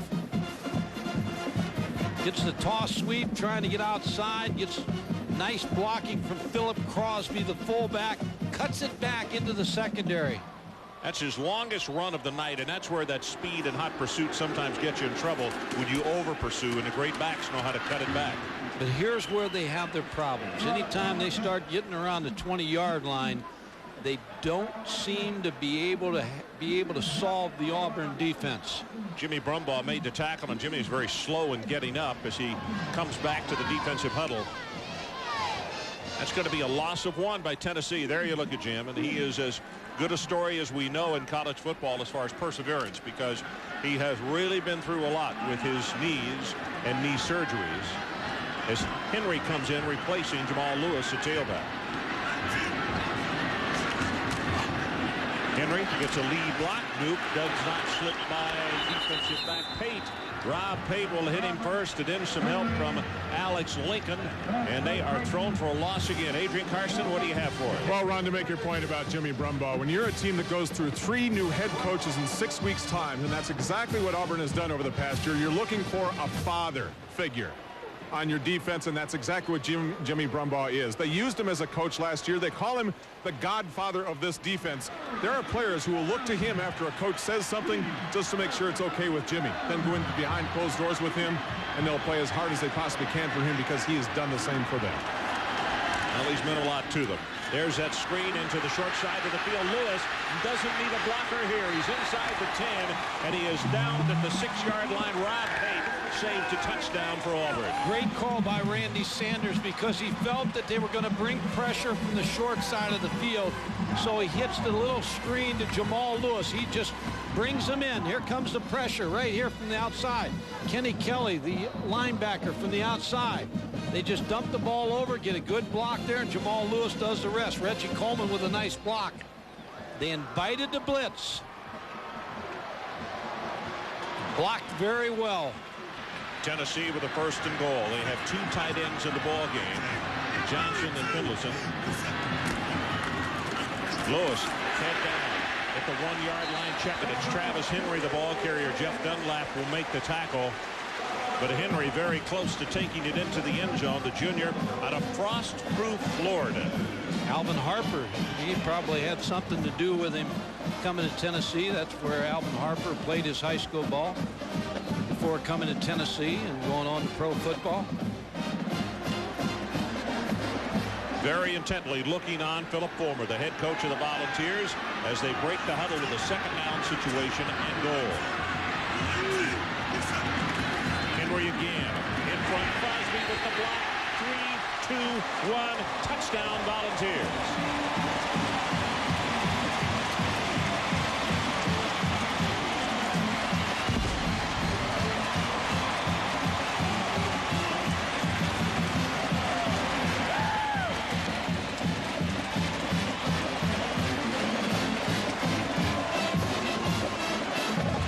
Alex Walls will try to make it 17-0 Volunteers.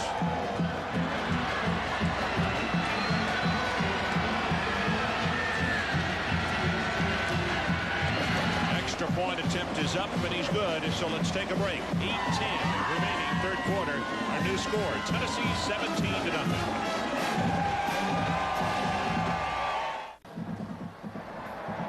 Welcome back to Knoxville. 17-0. The first offensive touchdown of the night for the Volunteers comes 8:10 showing on the clock in the 3rd quarter as Henry gets the touchdown. 9 plays, 48 yards, just over 4.5 minutes on the drive. Leverton's kick, it's short. And this is Robinson just inside the 10, and he gets tagged as he crosses the 25. And let's check in with Brian Kenny. Brian? Ron, more from the SEC. Georgia living dangerously. Barely got by Central Florida last week. Here, Josh Booty, having thrown a touchdown pass, going for the win in the 2-point conversion, will finally put this ball up. First start for Booty, but batted down. Will Weatherspoon spoils the day. 23-22. Georgia up on top, and they're unbeaten, Ron. All righty. Thanks very much. Another note on Georgia in just a moment as Auburn is back to the line of scrimmage. Just under 8 minutes to play in this 3rd quarter. Got it complete, and he'll be tackled at the 30. Just before halftime, Mike mentioned this, and I'd like to spend a little bit more time on it. This guy right here, Pat Watson, died of a heart attack just a few hours after the Georgia win last weekend over Central Florida. He was known all over this country and was well respected in the Southeast and in coaching in general. And we send our best along to Freddie, to his wife, and to his kids.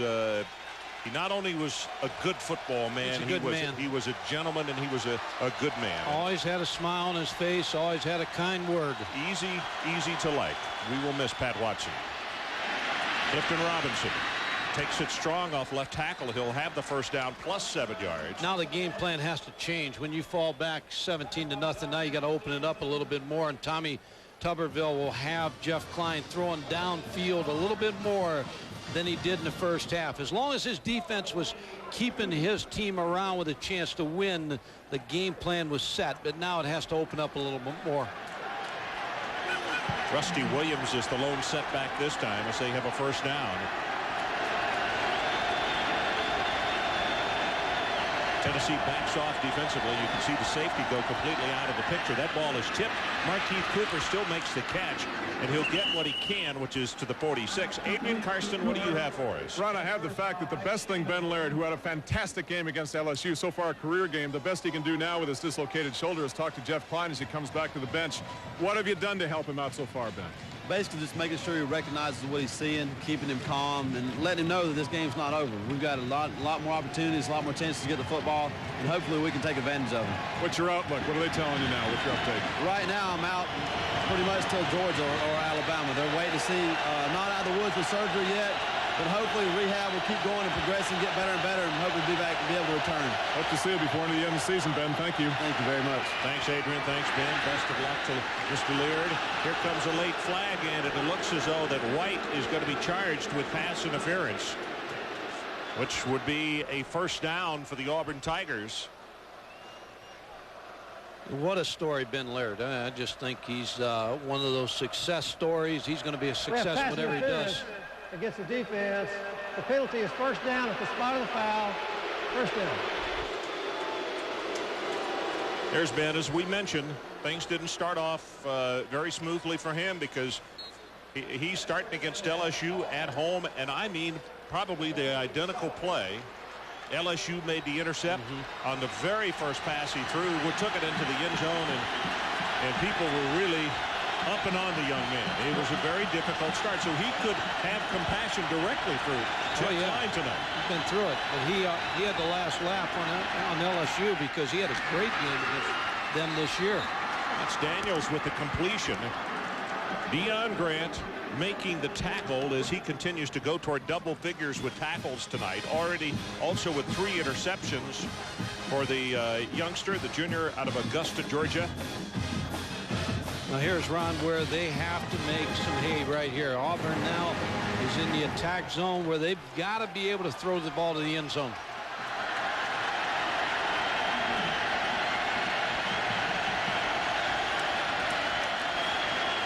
The give to Rusty Williams, breaks out of a tackle, and he is very close to another Auburn first down. They'll spot that just inside the 29 is Keon Whiteside, a freshman out of Forest City, North Carolina. One of the 4 redshirt freshmen who were suspended this past week is there to make the tackle.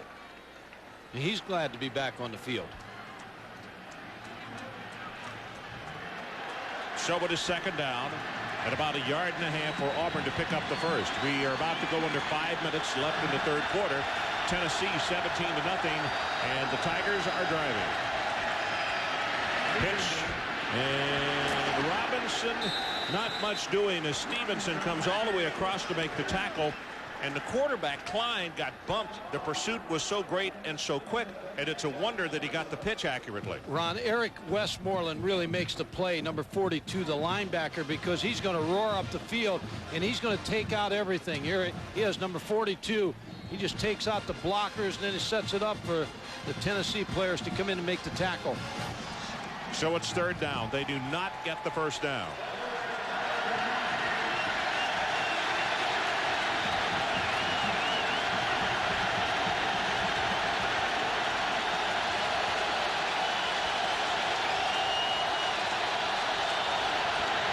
Fake it to Clifton Robinson and around with Worthy. Breaks off the tackle at the 25, and he'll take it to the Tennessee 19. Deion Grant will make the tackle. Ron, that's good coaching. Now you have a limited running game, so you got a 3rd and 1. What do? You run a reverse. Deion Grant looks like he's hurt, but once this coaching staff gets some talent in there at Auburn, they're going to be there's going to be some different games that you're going to see Auburn play. This is keep saying it every week. It's a fine coaching staff. Deion Grant tried to arm tackle, did bring him down, but it looks like he hurt his arm. Unofficially, we have him for 9 tackles. Counter play. It's Robinson, and he will be stopped at the 15-yard line. And it looks like Grant over there along with Gaines to make the stop. When Noel Mazzoni's, I've been here before, when you're outmatched a little bit and you're trying to figure a way to get this team in the end zone and get back in this ball game. Grant, they say officially, has 8 tackles, and he finally is holding an arm up toward the bench, trying to get somebody's attention that he needs a replacement. But there is no movement on the Tennessee sideline. I don't know if they see him or not.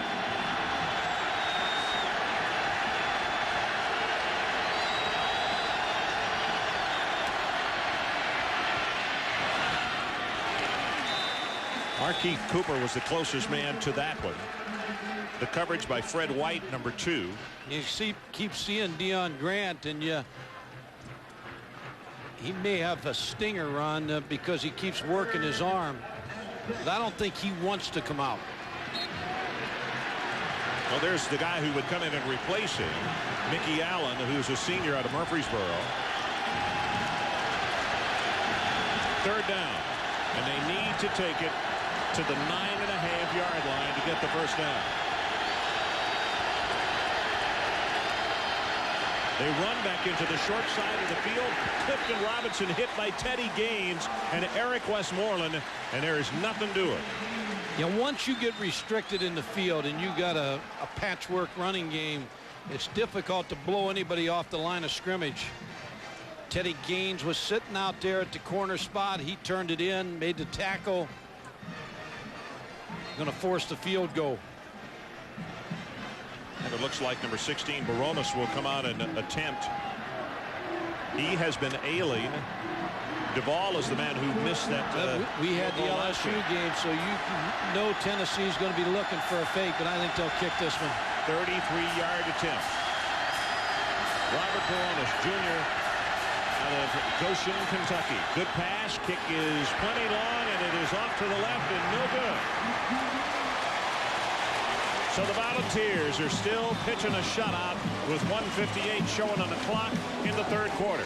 We'll go away for a moment right after this. So we're back with just under 2 minutes to play, 3rd quarter. Now Smokey's got to be enjoying this one a lot more than before. The PA announcer keeps announcing the Alabama score here, and it keeps getting the same roar from the crowd. Deion Grant playing with what, as Mike said, he thought was a stinger in that shoulder. Continued to move. He's had an outstanding night. 8 official tackles and 3 interceptions as Travis Henry, the ball carrier, hit by James Callier, and he's in replacing Alex Lincoln at that middle linebacking spot. A little bit change in philosophy for Auburn's defense. Last year, a lot of reading and then reacting. This year, a little bit more turn loose. And I was telling Adrian Karsten, we were talking about that, and he was talking to Jimmy Brumbaugh before the LSU game. And I think a lot of defensive players had a lot of questions about their defensive style, but after that game, they were won over. Keep an eye for number 4. Stallworth is in the game, and this is the one man that they look for a lot out of. T. Martin's going to run it, though, and he goes down. Callier will make the tackle. Dante Stallworth is a 6'2", 190-pound freshman out of Sacramento. And the coaches believe that he could turn into a really good performer. Now, Ontario Smith, who was a running back, wears number 25. He's a freshman also with that same high school in Sacramento. And they said he may play some tonight. They want to see what he could do. They're looking for somebody to come through at the wide receiver position. Jumping around on defense. They go with Henry. Good blocking up front. Has 5, has 10. Counted off at 11. Rodney Creighton will make the stop, but it's another Volunteer first down. You know, last week we had Kentucky and Derek Homer come off the bench and really gave a spark to the Kentucky offense in the loss to Florida. Travis Henry's done the same thing tonight that we saw last week. He's come off the bench and picked up Jamal Lewis a little bit and give the fresh legs, and he's running up there inside. He's given them a running attack here in the second half. Looks like Lincoln has come back in at that middle linebacking spot. That's all the breather he'll get. Back into the boundary with Henry, and he gets hit at the line of scrimmage. Spins off a tackle by Courtney Rose.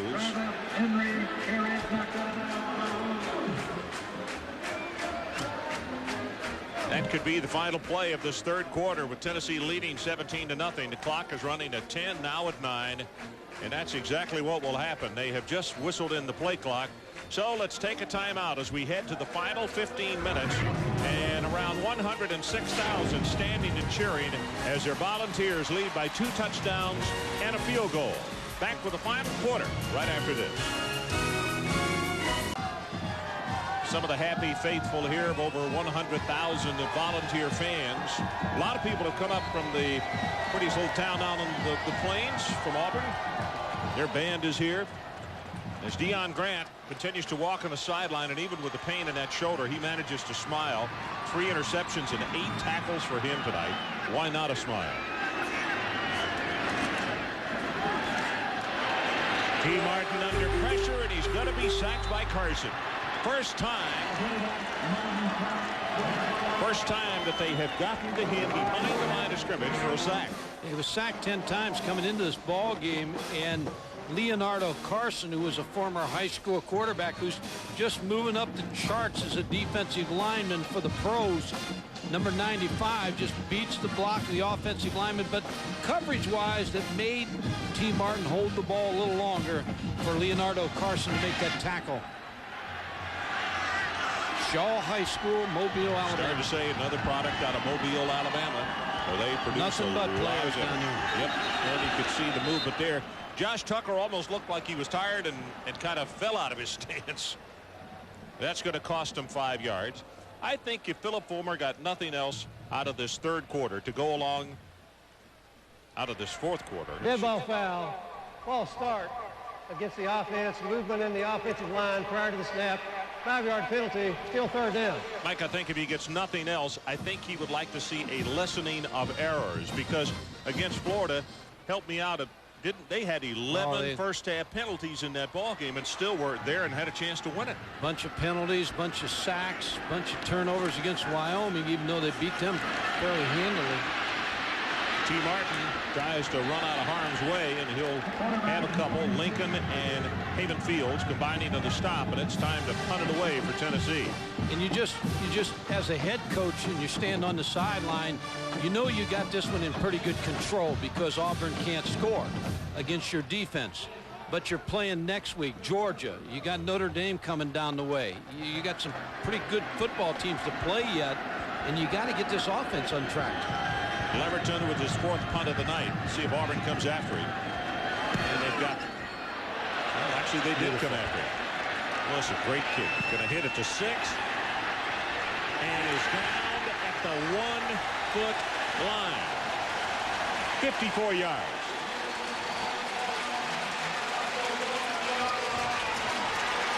Coming up tomorrow on ESPN at 1 o'clock Eastern, the NASCAR Winston Cup Series continues with exciting short track action. It's the Napa Auto Care 500 live from Martinsville, Virginia. Point leader Dale Jarrett looks to extend his lead over Mark Martin and Bobby Labonte. For more, log on to ESPN.com, part of the Go Network, go.com. John Chavis, the defensive coordinator, wants to take advantage of Leverton's punt. He's thinking turn over here and turn out the lights right here. Boy, look at the end zone. Look at the end zone just behind Klein. Nothing but orange and pom-poms, and they're jumping around.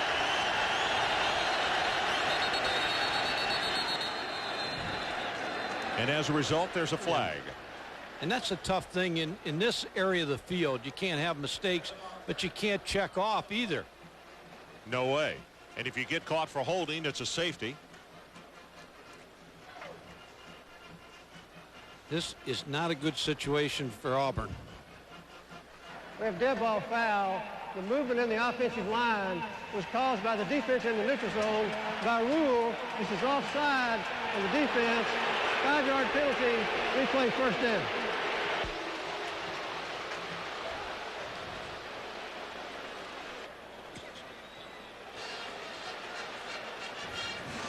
The legal procedure and then the offsides. Is that the way he explained that? The offensive line moved, but they moved because of the defense being in the neutral zone. Mike Pucillo, the center. Klein sets to throw, and he gets it off to Heath Evans, his fullback, and that is going to be out and enough for the first down. Good for 10 yards. Heath Evans has been a good outlet receiver for Jeff Klein tonight on that little waggle action. Everything goes to the left. Jeff Klein comes to the right. Heath Evans sneaks out in the flat. They've been able to hit that 3 times. 2 for 29 yards receiving for Heath Evans tonight, the sophomore out of West Palm Beach. Rusty Williams and Clifton Robinson are the running backs again for Auburn.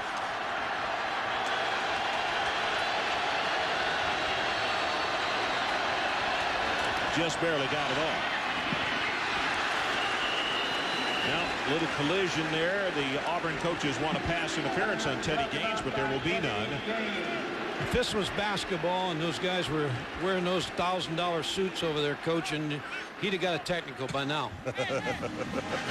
Teddy Gaines playing this. I think he played it pretty well on Ryan Hooker, Ryan Hooker's had to work at quarterback a little bit. He'd be the 3rd guy. Tommy's showing his displeasure with the evening. 2nd down and 10.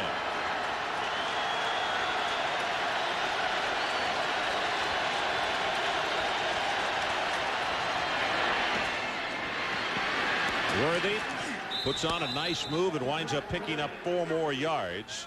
They'll stop him at the 23. Andre Lott. You know, next week coming in here, Georgia, that ball game's going to have so much importance in the East, but Rodney Garner was on the staff of Philip Fulmer. Jim Donnan hired him away. Kevin Ramsey was the secondary coach. He hired him. And so they know a little bit about this Tennessee program. And Georgia keeps whittling away. They've been very fortunate the last 2 weeks, but they've got a chance to be a contender in this East.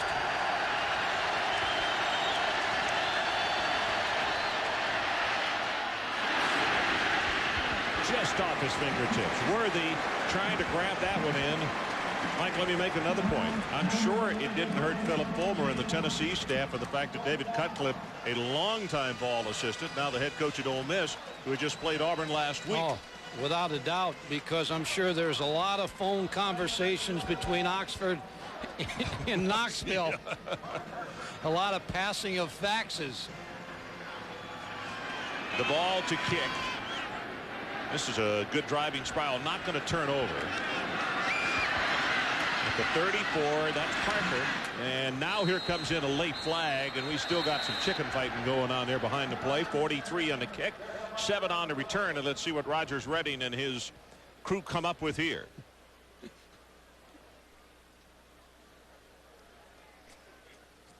What's wrong?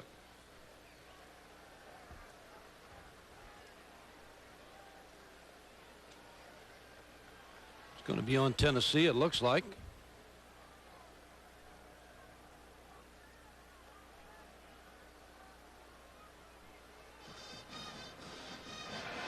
We have holding against the receiving team on the return. 10-yard penalty from the spot of the foul. First down. So with that, a timeout. 11:27 left in the ball game. The Volunteers continue to lead 17-0.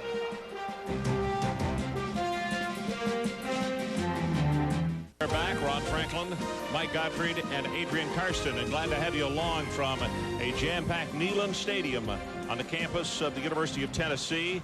And the Auburn Tigers have been very stubborn on defense, but the Vols right now winning the slugfest. Jamal Lewis comes back in at tailback. Let's see if they keep it on the ground and just try to pound it away. That's the plan right here. Lewis sneaks through a small hole. He will have 5, maybe 6, as Magwood is there. He is a redshirt freshman out of Pooler, Georgia. John Lovett, both defensive coordinators tonight for Auburn and John Chavis for Tennessee have set the tempo of this whole ball game. From the start, first play, the interception that Tennessee took it in for a 7-0 lead.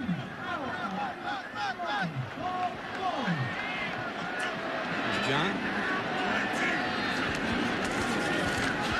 Second down, a quick out screen. Wilson cuts it back into the middle of the field and now is going to get plastered, but he was just looking for more places to run as Casher will finally put the stopper on him. Ron, Josh Tucker shows you some versatility here. Number 77, he was able to get out there in front of Cedric Wilson and set the block. T. Martin sets it up perfect. Here comes number 77, Tucker. Sets it up so that he can get outside. Cozy Coleman out there also blocking. Nice play, nice design. 6'4", 305 running around out there in space. You saw him diving, going after the man. Larry Casher shaking up for Auburn. Well, that's why Larry Casher's all of a sudden, Larry Casher's sitting there 5'11", 167 pounds. And he says he sees a big 7'7" coming out there, 305. So that's not a good sight for a small corner. I asked Philip Former yesterday as we visited, I said, do you miss being the offensive line coach? And he said, yeah, I'd be lying if I didn't tell you that. You can believe it. And he produced a lot of All-Americans when he was just the offensive line coach. Lewis banging straight ahead over midfield. He'll take it to the 49. Reese and Brumbaugh stopping him. Going on what you're saying there, I was watching practice Friday. You and I were out here, and Adrian was out here, and he was coaching the offensive line. He was in his element. See, a lot of head coaches don't get to coach. They have to oversee.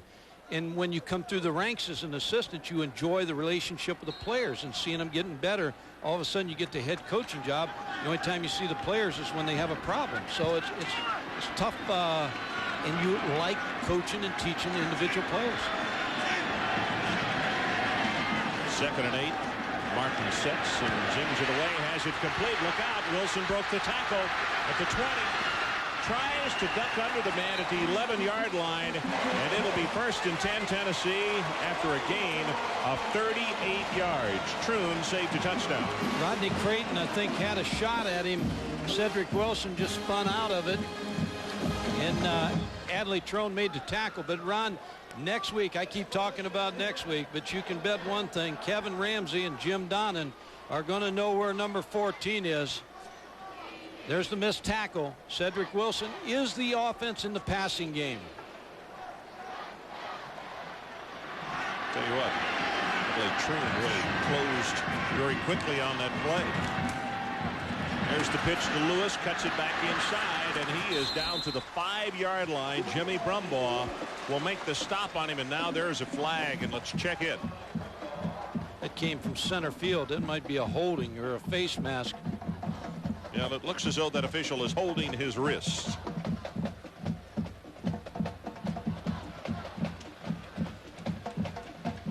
Yeah, Cedric Wilson, Ron, he is the biggest part of the passing game. 111 yards tonight on 6 receptions. The rest of the receivers, you're talking about Eric Parker, talking about David Martin. Against the offense, 10-yard penalty from the end of the run. Still 1st down and goal. 1st and goal. It's interesting. You watched that tonight. You mentioned that. I was on the field and I was watching T. Martin throwing with Cedric Wilson. He was way out here an hour and a half before the ball game. They were in the 50-yard line throwing, and they just built a friendship. And sometimes a quarterback will just get to the point where he zeroes in on Cedric Wilson. He feels comfortable with it. Really comfortable. You know, Peerless and Peyton had a great relationship. The same relationship. Yep, sure did. Peyton was in his wedding. Another flag. Lincoln made the stop on Jamal Lewis.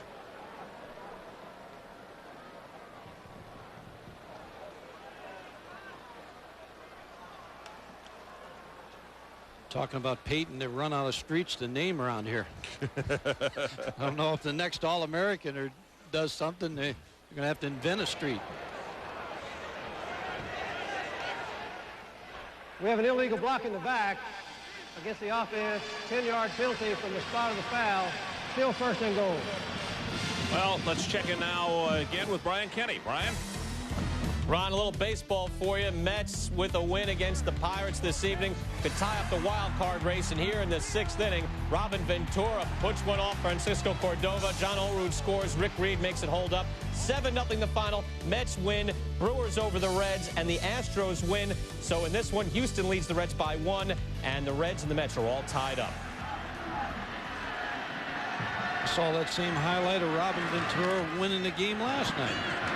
Quick pass. Good heavens, what a hit. That is a nice job by Kasher, who obviously is okay. You could see him close very quickly on Martin. And David had no place to go. He just chopped him down. I was impressed again. I was impressed with his game against LSU. He shut off the LSU passing game. Well, he's a very fierce fighter, because when you're only 5'10", 167, you're giving up a lot. And he hurt his ankle in the LSU game. Came back and played against Ole Miss. They didn't think he would. And now he's healthy. Sings this one. Boy, that's his best pass of the night. Stallworth on the receiving end. Stallworth, a good size target at 6'2", 190 pounds. That's his first catch of the night. But that time, T had an opportunity to sit in the pocket and really zing it. Well, you talked about Stallworth, impressive in practice. Now he's getting a chance to play. And, Ron, you look at this Tennessee football team, somebody has to come through on the outside. T. Martin going through his reads. Nice velocity on that football. A long way to go. They got to throw it in the end zone here. Third down.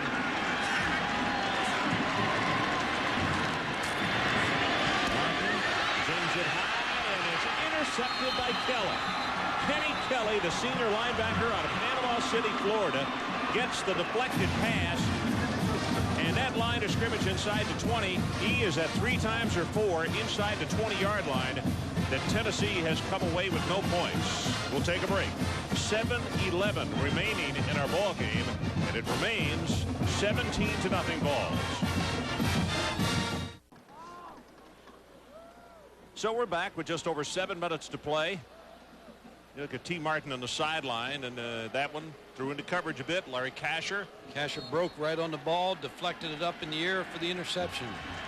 Next week, Georgia comes to town. And they got to be watching this one intently.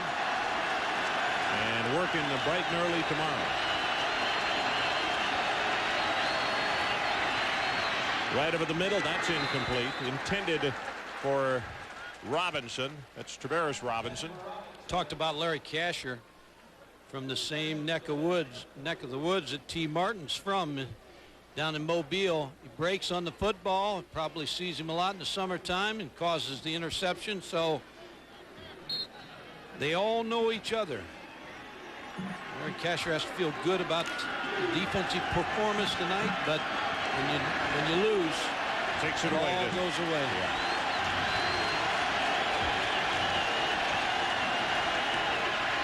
Klein backside pressure, doesn't feel it, and now he's going to be sacked just shy of the 10-yard line. That is Bernard Jackson. By the way, and looking at the numbers, that's 3 sacks by Tennessee tonight. And Mike, talk about keeping people fresh. And a headache for Jim Donnan and his crew next week. Tennessee, we count 11 defensive linemen have played tonight. Yeah, Jim Donnan, believe me, he's watching this game, and he's going to watch it about 42 times before next Saturday night. But it's going to be Quincy Carter. There's going to be a shootout next week. Quincy Carter and Jasper Sanks looks like he's developing as a running back. Auburn on third down, 4 of 11 on the night. It is caught. Daniels came out of the pack, and he's going to take it the distance. There is a flag down back at the 6-yard line. That's 91 yards, but let's go back and check the laundry. What a great catch by Ronnie Daniels, the freshman. Holding Auburn. Well, it still was a great catch. You know what he's thinking? When I get my players, there's going to be another day. Every dog has its day. Jeff Klein's going to find Ronnie Daniels. What a great catch. Good coverage. Reaches out with one hand. And you know the worst fear Teddy Gaines said? He's got that ball. I can't believe he caught that ball. There's nothing you can do, and you can't catch him. Well, and Ronnie Daniels will have for his lifetime memoirs. It had to be called on Geno James because of where it was thrown. Yeah. But he'll have in his lifetime memories, I went 91 against Tennessee, and doggone it, they called it back. One of those big linemen had an offensive holding call. But I have the tape. I did go. 7 penalties for 55 yards. It's erased 104 yards in offense now.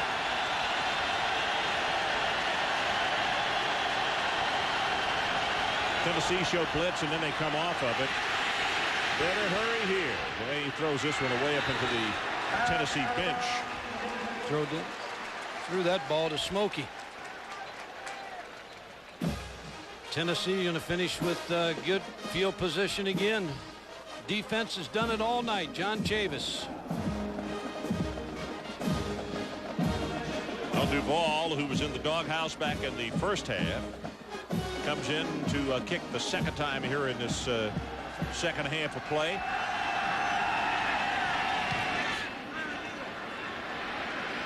End over end and caught at the 45. And Parker is going to be stopped right there in his tracks. It's 40 yards in the kick and nothing on the return. Walker put the stop on him. Let's take a break. 17-0 with just under 6 to play.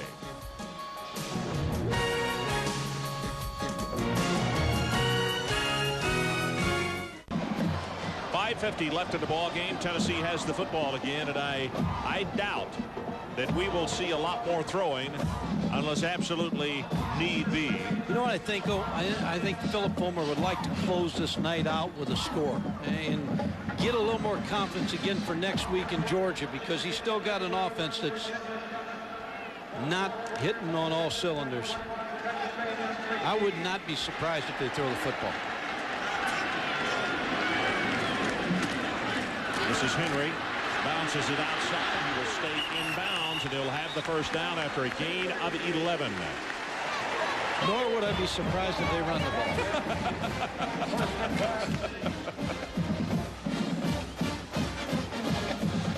Travis Henry, what can you say about his second half? He sparked the offense. Travis has had a nice night. No question about that. Now just under 5.5 minutes to play. He's a junior. Tries to take a little quick stutter step. Couldn't get away from Tavarius Pounds, the sophomore out of Villarica, Georgia. If you play against Auburn, you better, if you're going to run an isolation play, you better run it away from Pounds. Well, coming up after the game, join Brian Kenny, Kirk Herbstreit, and Rodney Gilmore for Residents in College Game Night with a wrap of the day in college football. That's followed at 11 Eastern by Sports Center. Rodney Gilmore can't be feeling good tonight. His Stanford team went down to San Jose. But it was not a conference loss. Their 2 losses are non-conference games, isn't that right? That's right. Henry, nice job waiting for the block. 15, 10, 5. He will score. 34 yards. And credit Fred Weary with an outstanding block. That's who he cut behind. Well, you know, when Fred Weary out of Montgomery, Alabama, plays against Auburn in Alabama, he does not want to lose. And he set up the key run for Travis Henry with a nice block on the outside. And that's the way, if you're Philip Fulmer, you want to finish this night. You want to score. The offense feels good about themselves. Alex Wald's extra point attempt is good. So there's a commercial timeout. 24-0 our new score with 4:34 left in our game. Well, we're back as you look at Travis Henry on the sideline. Well, actually, Fred Weary, number 70, and he is responsible. Yeah, he really is. Here is the backside guard. He's going to pull and get the block right here. He's got to set up, and Henry's going to dart right behind him, read the block, and then get in the end zone.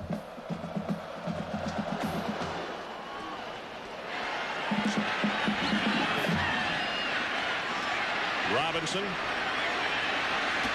out of the 25, and he'll take it to the 28. And Brian Kenny, what do you have for us?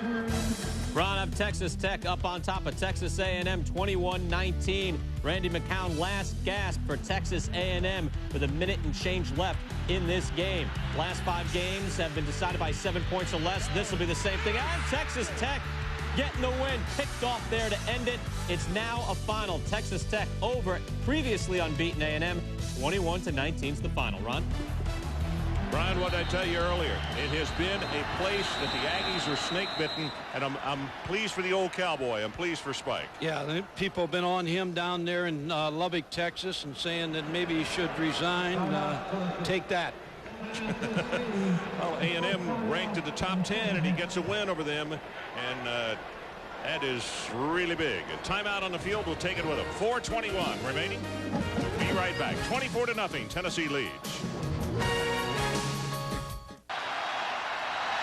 Now they'll go with the running play, and Clifton Robinson just really has no place to go. Keon Whiteside makes the tackle along with Sean Ellis. Ron, just in closing out Jeff Klein's evening, even though there's 4:05 left, I thought he played well. Made the mistake first play of the game. Had the pass intercepted in the danger zone. 14-27 to 3 interceptions. But he'll learn. He doesn't know the whole offense. He can't check out of some things. He just needs game experience. Thought it was interesting. Jacob Allen is the man behind him, and somebody asked him, how much of the offense do you know? And he said, I know 50% of what he knows. Which means about 40%. That ball is tipped and still caught. Daniels makes the reception, and he steps out of bounds just beyond the first down marker. Well, our college football lineup next Saturday. College game day at 11 Eastern. Then at 7 o'clock, it is Georgia in town to take on Tennessee. T. Martin against Quincy Carter. Over on the Deuce at noon, Minnesota against Wisconsin at 8 o'clock. Clemson against NC State. And for more, log on to ESPN.com, part of the Go Network, go.com. It'll be a good game on ESPN, too. Wisconsin against Minnesota. Minnesota undefeated and won their first game in the Big Ten against Northwestern. Running for his life, got it away, and he's intercepted. The 4th pickoff of the night as a flag is down, and it is Miles who makes the reception. That's right around the holding area, too.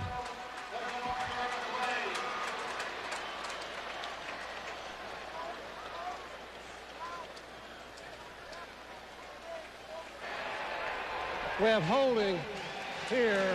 That penalty declined because of the interception. First down.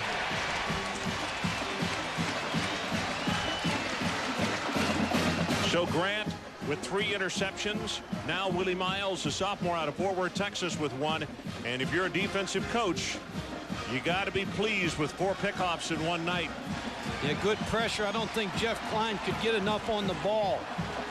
Oh, let's see. I think we're going to have a new quarterback. Is Joey Matthews out, Mike? Yes. He's the freshman out of Sevierville, which is just outside of Knoxville, home of Dolly Parton, by the way.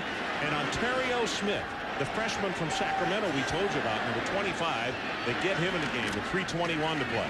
He gets the handoff and tries to spin off the tackle and got there very quickly. I don't care what Joey Matthews does. He'll never be known as the home of Sevierville with Dolly Parton being there. But T. Martin really 16 out of 27 to 3 interceptions. Oh, tried to force things in the red zone.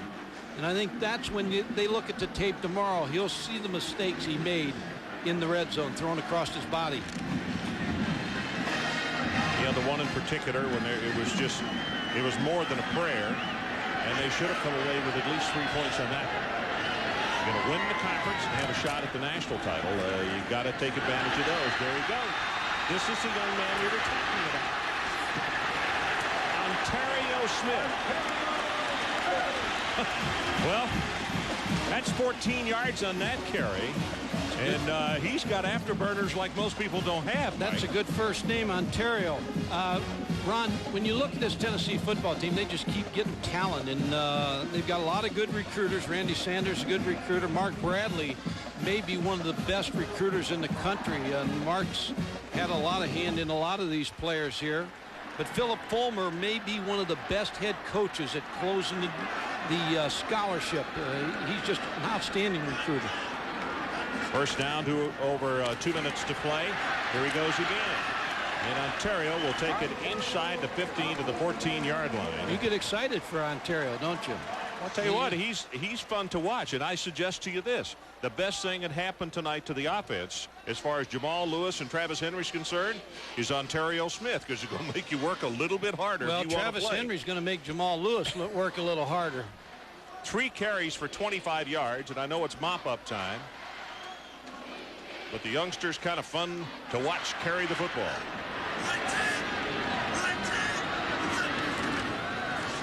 Got it again, right up the middle, and he'll take it to the 10. That'll be enough for the Tennessee first down.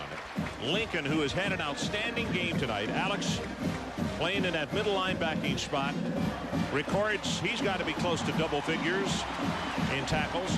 And our Visa players of the game from Auburn, Larry Kasher, the fine cornerback, 7 tackles and 1 pass breakup. And from Tennessee, who else? Deion Grant. 8 tackles, 3 interceptions tonight, 1 of those for a touchdown. The 3 intercept ties the school record for a single game.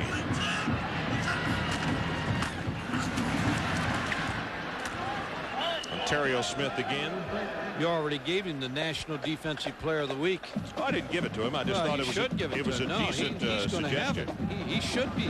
Well, coming up after the game, join Brian Kenny, Kirk Herbstreit, and Rodney Gilmore for Residence in College Game Night with a wrap of the day in college football. That's followed at 11 by Sports Center. Yeah, with that kind of night, when you go for a touchdown, it came very close to having a 4th interception. Well, big win for Michigan today. They go to Michigan State next week. That'll be a barn burner in the Big Ten. Well, the timeout is taken by Joey Matthews. 34 ticks left on the clock. Well, coming up on Tuesday on the Deuce, a National Hockey Night doubleheader starting at 7:30. The defending Stanley Cup champion Dallas Stars travel to Detroit to face off with the Red Wings. Then at 10:30, Anaheim takes on Phoenix. And for more, log on to ESPN.com, part of the Go Network, go.com. It's the Coyotes' leading goal scorer from last year, Keith Tkachuk. Ron, you know what's funny? When I was on the field, they announced the score of that Florida game. The Auburn people were cheering when Florida went ahead, and then when Alabama went ahead, the Tennessee fans were cheering. But how about Mike DeBose today? That's a big win now, and that he's got to feel good about where he's got his football team when you look at the East, because it looks like it's Ole Miss, Mississippi State, and Alabama fighting, but Georgia's sitting pretty coming in here next week. They can control a great deal, not having any losses in the conference. By the way, I thought Sean Alexander really helped himself as far as the Heisman Trophy race today, because he really came through against a very tough team in a big game. Yeah, that was a big win down the swamp, and Mike DeBose should enjoy this win.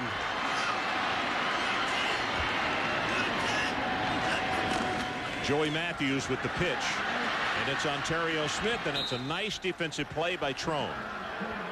I think that's the last play, Ron. I didn't think Philip Fulmer wants any more, and that's the way it's going to end. Philip Fulmer has taken his headset off.